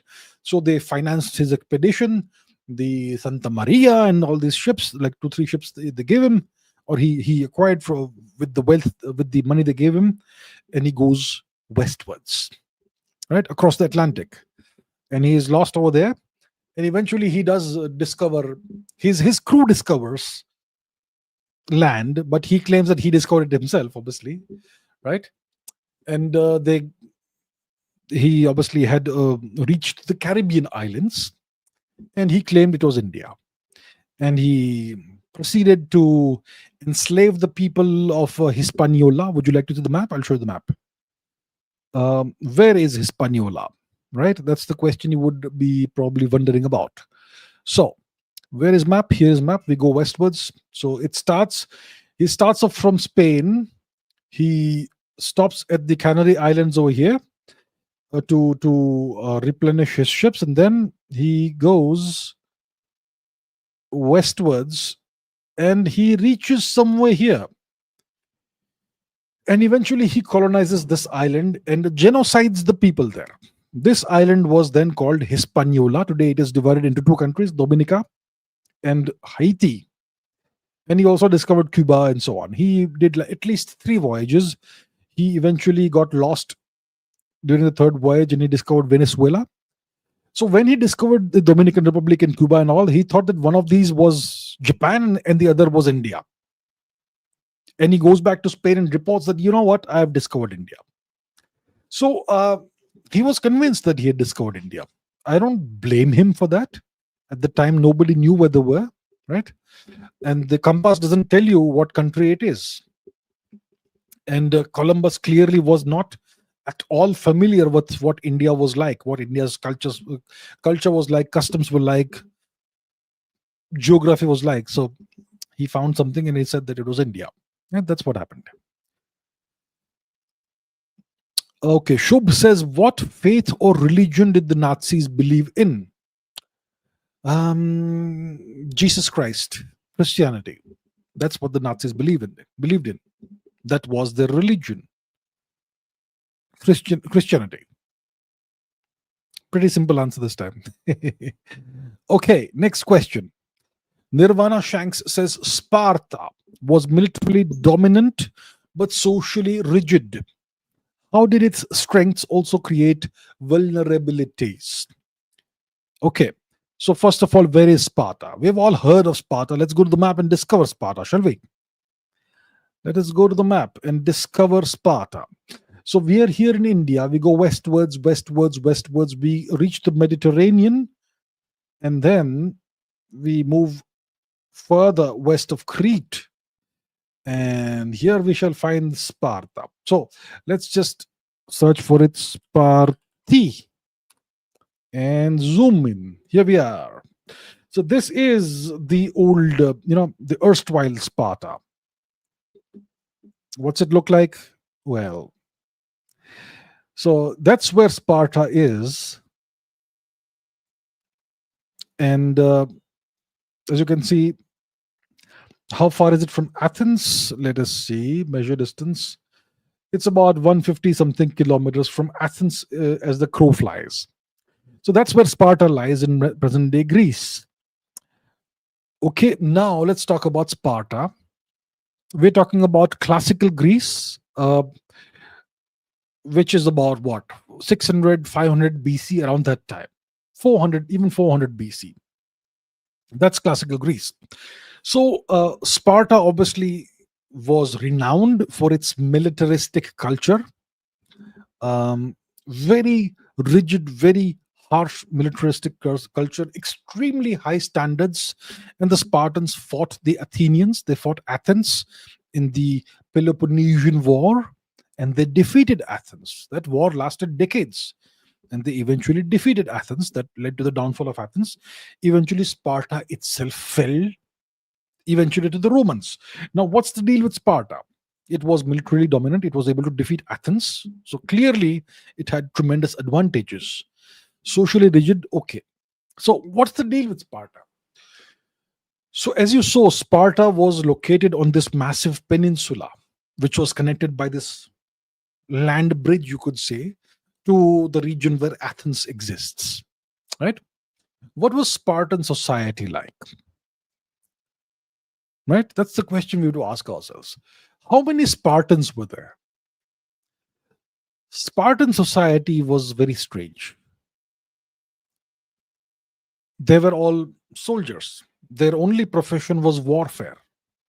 But how can a society only practice warfare? Who's going to plow the fields? Where's the food going to come from? Who's going to take care of the industries or whatever else? Who's going to build houses? If you are only soldiers, if your profession is only war fighting and sword fighting, who does all of that? Where does the food come from? Who does the fishing? Who does the farming? Who does the animal agriculture, animal husbandry? Where will you get the carpenters from? Where will you get people who make clothes? Where does all that come from is the question, right? Well, the fantastic thing is that the majority of Sparta's population was slaves.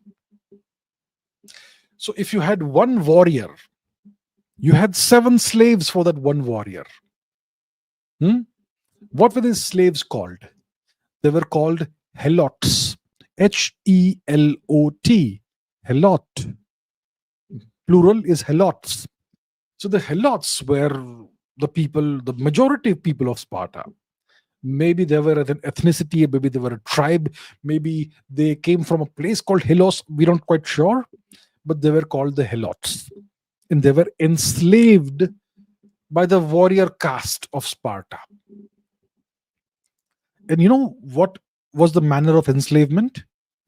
Every helot was allocated a certain number of beatings per year. There was a quota given to every helot that you have to be beaten X number of times per year. And it would all be, the records would be kept. And if you were not beaten, let's say the quota was 20. So if the year is ending and like 7 days are left and he has been beaten only 10 times, then over the next 7 days, he would be beaten 10 more times. That's the kind of thing you had. And they would be humiliated by making them wear caps made of dog skin and whatnot. And their women, I have no idea what happened to the women and children, but yeah, it was a tremendously oppressive society. If you watch movies like 300, they portray the Spartans as this great heroic people. They were brutal oppressors. They enslaved their own people essentially. The Spartans. None of this will be taught to you in your history textbooks or by Hollywood movies, right? So for every warrior, you had 7 slaves minimum, men, women, children. What kind of society is this? So eventually, this is gonna create problems because you can't enslave people forever. Maybe you can, but eventually you can't. So eventually, after certain battles and wars, the Spartans defeated Athens. Then they fought the people of Thebes, and their army got significantly decimated in the battle, in whatever battle ensued. And because of that, the number of Spartans dropped drastically, and eventually that led to their downfall. And eventually, it was subsumed by the Roman Empire. So the major problem was that Sparta was horribly oppressive. It enslaved huge numbers of people and maltreated them horribly. So that eventually led to the well-deserved downfall of Sparta. Nirvana Shanks once again says most European nations first became prosperous not through democracy but through colonial plunder, resource extraction, imperial exploitation, and only later democratized after wealth had already been accumulated. By contrast, India has been democratic since 1947, yet has struggled to achieve comparable prosperity, while Singapore and China have grown rich under authoritarian systems. What does this teach you? Given this pattern, is the US the only major power in history that truly became prosperous within a democratic framework? And if so, what made that possible there and almost nowhere else? Look, the only question you have to ask yourself with this, in the context of this question, is the US truly a democratic nation? After the American Revolution, which we discussed today, and the War of Independence, which the Americans won, what happened? We are taught that the Americans adopted a constitution, and the constitution was ratified democratically. And then America became a democracy. And it is a great example of the success that the system of democracy brings to a nation. So we have to ask ourselves, was the US at that time truly democratic? Is it truly democratic today? When they won the War of Independence and they drafted this constitution, they put it to a vote. And that's the democratic process. Now, who was allowed to vote? Were women allowed to vote? No. No women could vote. Were the true people of America, the natives, allowed to vote? No. Okay, let's take a look at the American Declaration of Independence. Let's read the text, shall we? Full text. Let's go to Google. American Declaration of Independence, full full text. Let's find the full text. This will be fun. This will be great fun. This we go to the uh, US government's website. Don't show again. Thank you. I just want to search for one word, okay? SAVAGE. The Declaration of Independence. How does it refer to these people? The merciless Indian savages, whose known rule of warfare is an undistinguished destruction of all ages, sexes, and conditions. The merciless Indian savages. So, a nation whose declaration of independence calls the true natives of the land merciless savages. When it is these people who wrote the declaration who were merciless savages, right? So, the women were not allowed to vote. The merciless Indian savages were not allowed to vote. The blacks were slaves anyway. They were not allowed to vote. And that's how the constitution was ratified. Do you call this democracy? Do you call this democracy? Women could not vote until the 20th century. You call that democracy? Yeah. Today you have a system where you have only two political parties. Only two. Where's the political party for black people? Where's the political party that takes care of the interests of the Hispanic people? Where's the political party that takes care of the interests of the native people? In India, we have political parties for everything. That's why we are a true democracy. In the US, you just have two political parties, both of which have the same foreign policy, the same, apart from small matters in domestic policy, everything else is the same. The US is an autocracy masquerading as a democracy. And that's why it became so powerful and prosperous. There's a lesson in all of this. Democracy doesn't work. If you want to be powerful, if you want to be prosperous, you have to be an autocracy.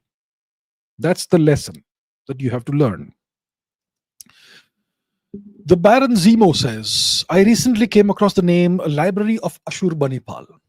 Could you please explain what it was and why it is considered to be so important in ancient history? Let's go to the map.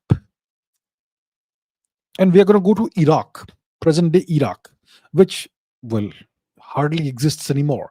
So we go to Iraq, we go to India, we go westwards through a temporary nation, then Persia, and west of Persia we have Mesopotamia, which is the region between the two rivers, the Tigris and the Euphrates.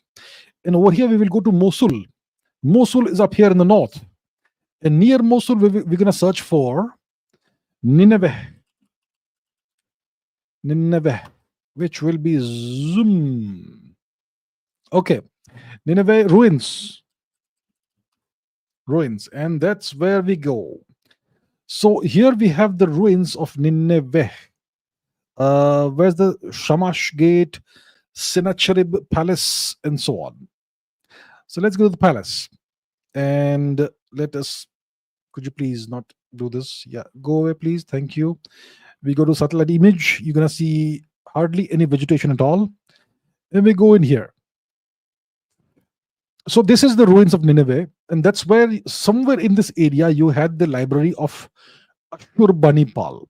So Ashur Banipal was the last great king of the Neo-Assyrian Akkadian Empire. Akkadian, I believe. Right? And he was a great scholar. He was a great student of literature. He wanted to know every religious text that could bring him good fortune and whatnot. And he was a great conqueror also. So wherever he conquered, he would amass the literature and add it to his library. And the library was very well catalogued, very well organized, and it was all in the form of clay tablets, mostly written in the cuneiform language. They may also have had tablets written in beeswax, but those obviously won't survive because it's an organic material. So more than 30,000 clay tablets have been discovered. So what happened to this library? So Ashurbanipal was this great conqueror and great student of literature, great collector of texts. and he used to request his neighbors and through diplomacy to send him texts and all that.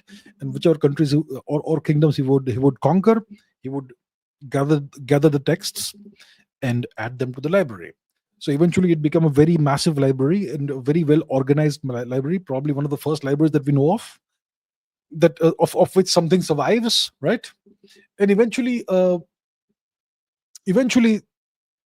after his death, um, the city of Nineveh was conquered by a combination of Scythians and the Medes, who were Persians, and the city was burned, and the library was burned.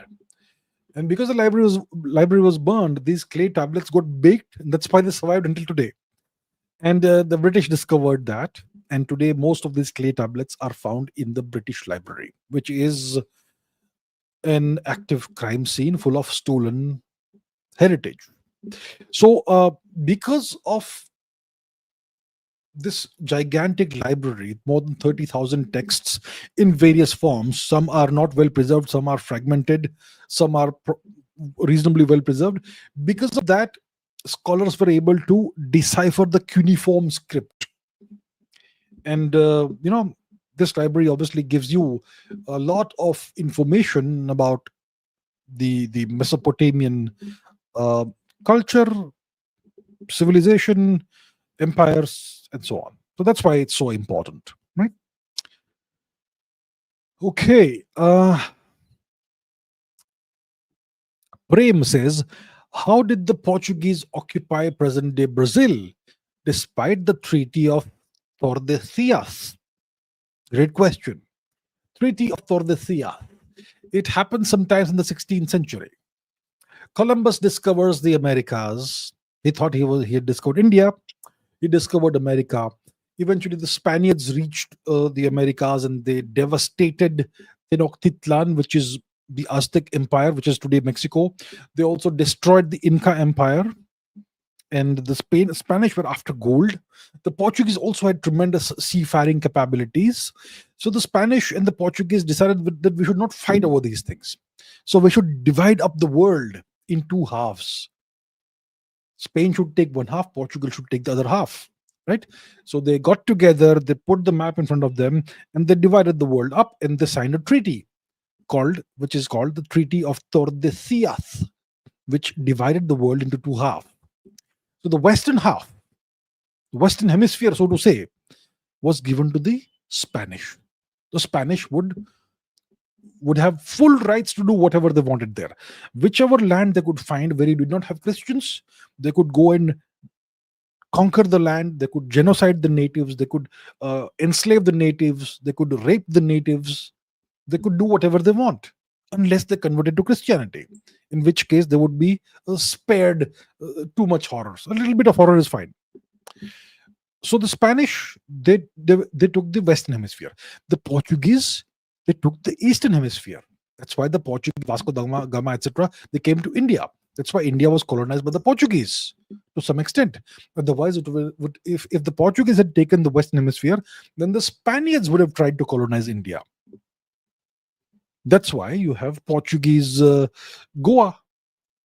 There are plenty of Goans who still love Portugal. Yeah, despite all the oppression. That's a different story. So yeah, that's the deal. Now the question you're asking is, if you have this division, if Spain is given the Western Hemisphere and Portugal takes the Eastern Hemisphere, how did the Portuguese take over Brazil? Which is a great question. Let us first of all go to Google and let's find the boundary, the demarcation of the Treaty of Tordesillas, and in that lies the answer. Okay. All right. What am I doing? Treaty of Tordesillas, 1494. So there's a bunch of islands called the Cabo Verde Islands, Cape Verde Islands, and the treaty, the demarcation line is about like 2,000 kilometers west of the Cape Verde Islands, Cabo Verde Islands. So demarcation lines, etc. So if you see, Treaty of Tordesillas. Let's open this other one. Give me a second. It's a Reddit page. Okay, will do. Will do. So as you can see, this is the deal. This is the demarcation. España means Spain, and Portugal means Portugal, obviously. So about 2,000 kilometers west of the Cape Verde Islands, this line was drawn. Okay, and because of that, some part of South America becomes part of territory that is allocated to Portugal, and that's why Portugal went ahead and took that, and they were allowed to by the treaty to set forth, to set up colonies in what eventually became Brazil. And eventually, over the years, they kind of pushed the envelope and the boundaries of the Treaty of Tordesillas, and they set up this big colony called Brazil. So that's how it happened. It was all part of the treaty. They did not violate the treaty, but eventually they did. Eventually, right? That's the deal. Okay. Shub says, was Julius Caesar cruel? Was Julius Caesar cruel? What about, was Emperor Ashok cruel? Let's talk about business. Was Steve Jobs cruel? Is Elon Musk cruel? See, Steve Jobs has a pretty nasty reputation. He treated his employees pretty harshly. He made them work very hard. Very hard hours, and did not give them exceptionally great pay. If you look at Elon Musk, he orders these surges, like, let's get something done which will take 3 months, let's do it over a weekend, and all hands on board. No one sleeps, no one takes 1 minute's rest. And Elon Musk is known to fire people like that, hire and fire. When Elon Musk took over Twitter, within a few days, he fired 85% of the staff. Is that cruel? And the people he retained, he essentially drove them like slaves, you could say. Obviously, they are paid money and all; they're not slaves, but it's a metaphor, right? Elon Musk is not known for empathy. So is he a cruel person? Was Steve Jobs a cruel person? Isn't Elon Musk trying to achieve something massive, which, according to him, will be tremendously beneficial for humanity? And unless you push people, that will take years and years and years. And he wants to achieve this within his lifetime, reaching Mars. And if someday, whenever he dies, you don't have that passion and that push anymore, then that may never happen.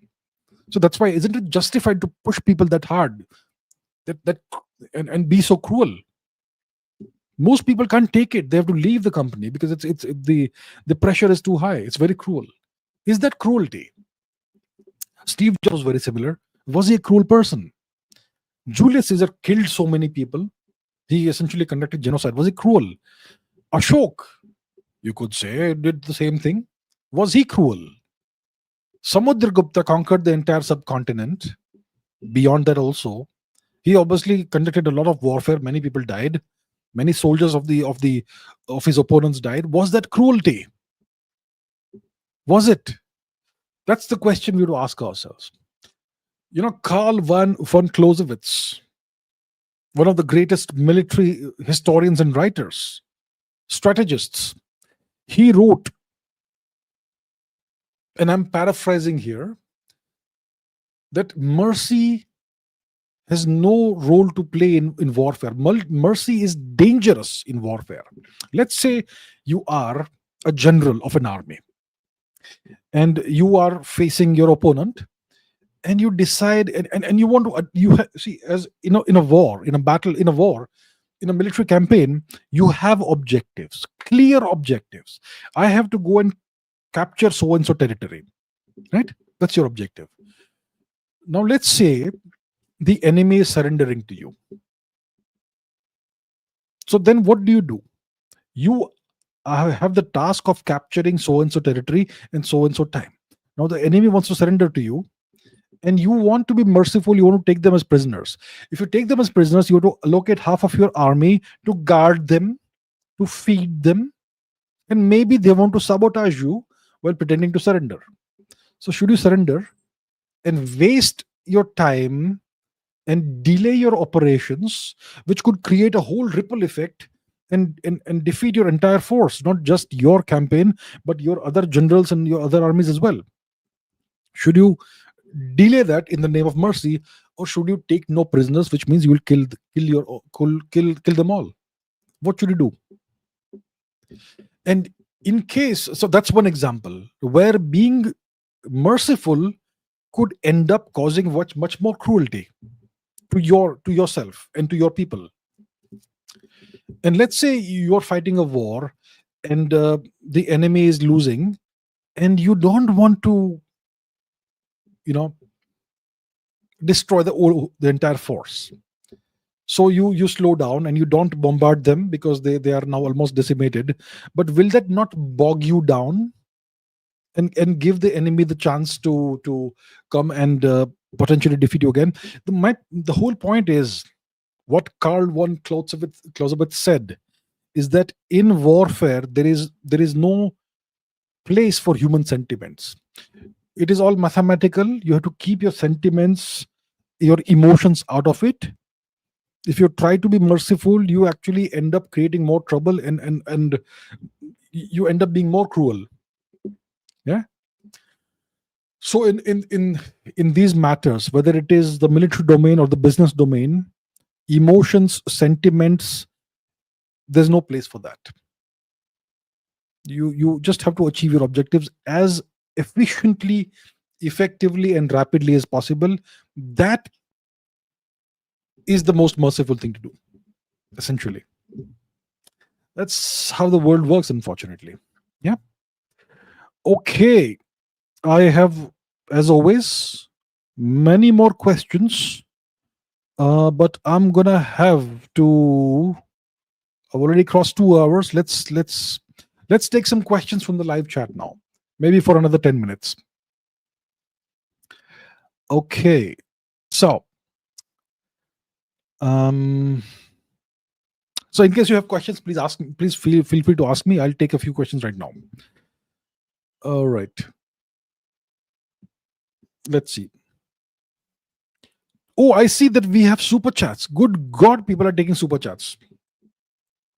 Okay, my request to all of you is please don't take any more super chats because I have to end the live stream.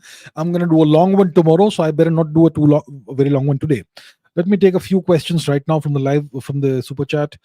Harshai says, should we follow puppet kings if they are of any use, like King of Bhavnagar? Is Mugdhar specialist Jim Rat or Prince of Mewar is a chef? You should follow real leaders. That's all I can say. Follow true leaders who are genuinely worthy of following. Devil X, first of all, thank you, sir. Devil X says, who can be considered the greatest empire in human history, including both ancient powers like Rome or the Mongols, or the modern ones like the US? And what makes it stand above all others in terms of global influence and legacy? The greatest empire in human history is the US empire, the American empire. Look, there are various ways of looking at empires and in evaluating their greatness. Some would say look at the culture and civilization. If you have a very good culture, very high civilization, they are better, and so on. This straightforward way of looking at empire is how much have they conquered. Okay, you may consider it to be a very barbaric way of looking at things, but that's the way history generally judges empires. How do we judge who wins a war? We judge who wins a war based on who takes how much territory. It's as simple as that. That's why Operation Sindoor was what? Who won? Can we claim we won? Did we take any territory? What was the objective? Yeah. So which is the greatest empire in human history? It's the American empire, which is the US superpower, which exists right now. That is the greatest empire in world history because they control the largest uh, territory you can think of, and not direct control but indirect control, so that they can hide their instruments of power. So it isn't Rome, it's not the Mongols, it's the United States. What makes it stand out? What makes it stand out is that it has more than 700 extraterritorial military bases. It controls it. It can project power all across the world. It can intervene militarily, essentially any part, anywhere in the world at about 60 minutes notice, and it has the power to annihilate the whole world. Legacy, I don't know about legacy. So if you look at old empires, as in the past, I would say the Mongol Empire, and obviously the British Empire as well, which still continues in the form of the US Empire. So that's the deal. Arvind says, have you played or heard of the NES Famicom game called Contra? If there's a real alien invasion, could Earth realistically fight back with guerrilla tactics? I haven't played this game, I haven't heard of it, and we're talking history today, so let's deal with history, please. Okay, 6P70 Delta says, Sir, Alex 3 is said to be Putin's favorite star. How good a leader was he? What was the condition of Russia? Would the revolution have taken place if he was in power? I haven't studied his history in great detail, so I can't say. Sorry. Jasdeep 7 says, civilization is not static. Human culture, values, language, tech is evolving every day. What good is historic revisionism? How can humanity come together to preserve the species? What's the question? You're the man. Okay, thank you. Yeah, everything is evolving every day. That's the nature of the world. What good is historic revisionism? I have no idea what good is historical revisionism. What is important is that we know the true history so that we can learn the lessons of history. If we are taught fake history, then we will learn the wrong lessons and we will be misled. That's why it's important to set the record of history straight. Wherever there are distortions, wherever there is falsification, that needs to be rectified. How can humanity come forward to preserve the species? By becoming multiplanetary. Because this, the cliche answer is that we should stop war, we should become peaceful, blah, blah, blah. But the fact is that we are a violent species. That will never change. So how can we preserve the species? By becoming a multi-planetary species. Now the question is, who's going to take us there? Who's going to lead us there? Right now, it's the United States and Elon Musk. Is India taking leadership? Zero. India is not doing that. So India is not going to preserve the species the way it's going right now. Project Smiling Buddha says, causes of the Great Depression, can it happen again? The Great Depression, 1930s, the causes. What were the causes? Financial market manipulation, etc. What were the causes of the Great Depression? Yeah, I haven't studied that in detail. Indian Nomad says, not much is known about the Rashtrakutas. I haven't studied the Rashtrakutas, sir. I haven't.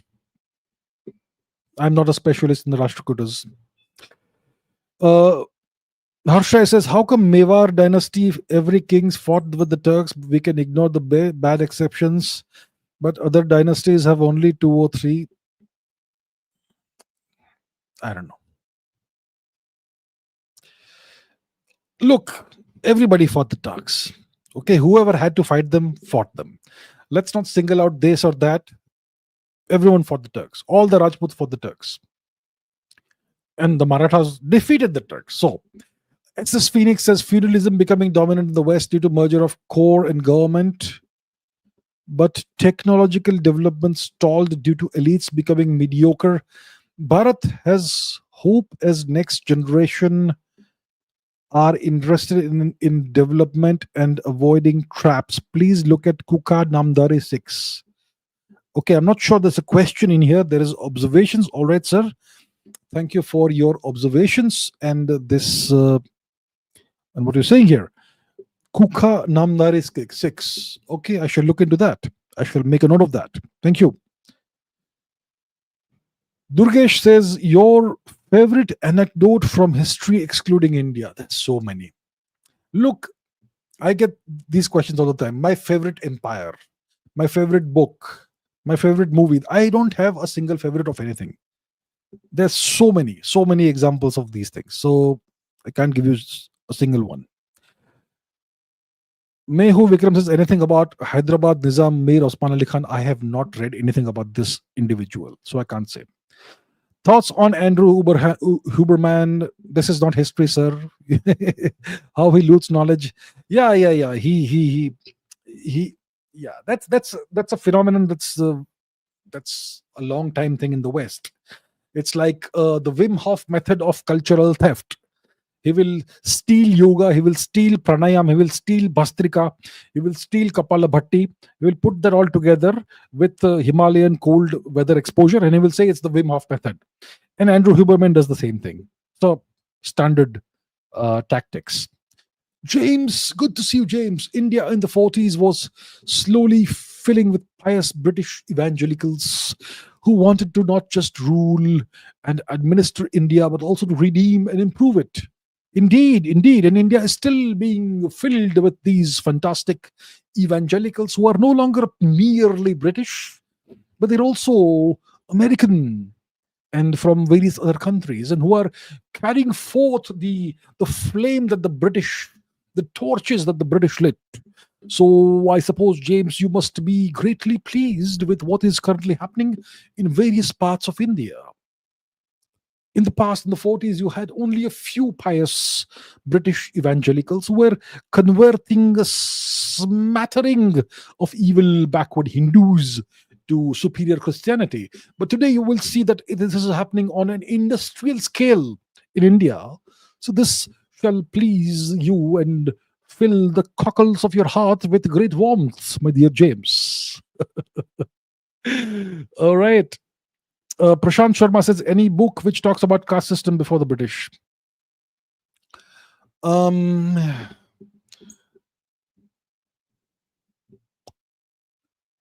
it called? Castes of Mind. I think it's called. Give me a second. Let me Google this. I have the book somewhere over here in the shelves. But let's Google this. Castes of Mind. Mind by Nicholas Dirks. Is a good book, yes. I'm not sure if it's about it's not about the caste system before the British, but it's about how the caste system is a misnomer and how the British imposed the four four-pronged caste system on India. 6P70 Delta says, excited for tomorrow's live stream. Would be awesome. I look forward to it. I'm also excited for it.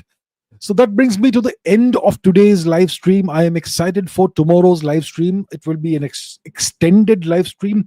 I am not sure it's going to be an 8-hour live stream. Most likely not, but I will extend it. It will at least be a 4-hour live stream. So let's end this today, right now, at this point in time. Tomorrow, 6 p.m. India time, we will have the 300th episode of the Ask Abhijit show. I will take all kinds of questions. It's going to be mainly a super chat thing, but let's see how it goes. So I look forward to seeing you all tomorrow. 300th episode, quite an achievement. I'll see you there tomorrow. So thank you everybody for the questions. Thank you to everyone who was here on YouTube, on Twitter, on Twitch, on Facebook, wherever else. Thank you. And keep learning, keep asking questions, keep raising your standards. I shall see you tomorrow. Thank you very much. Take care.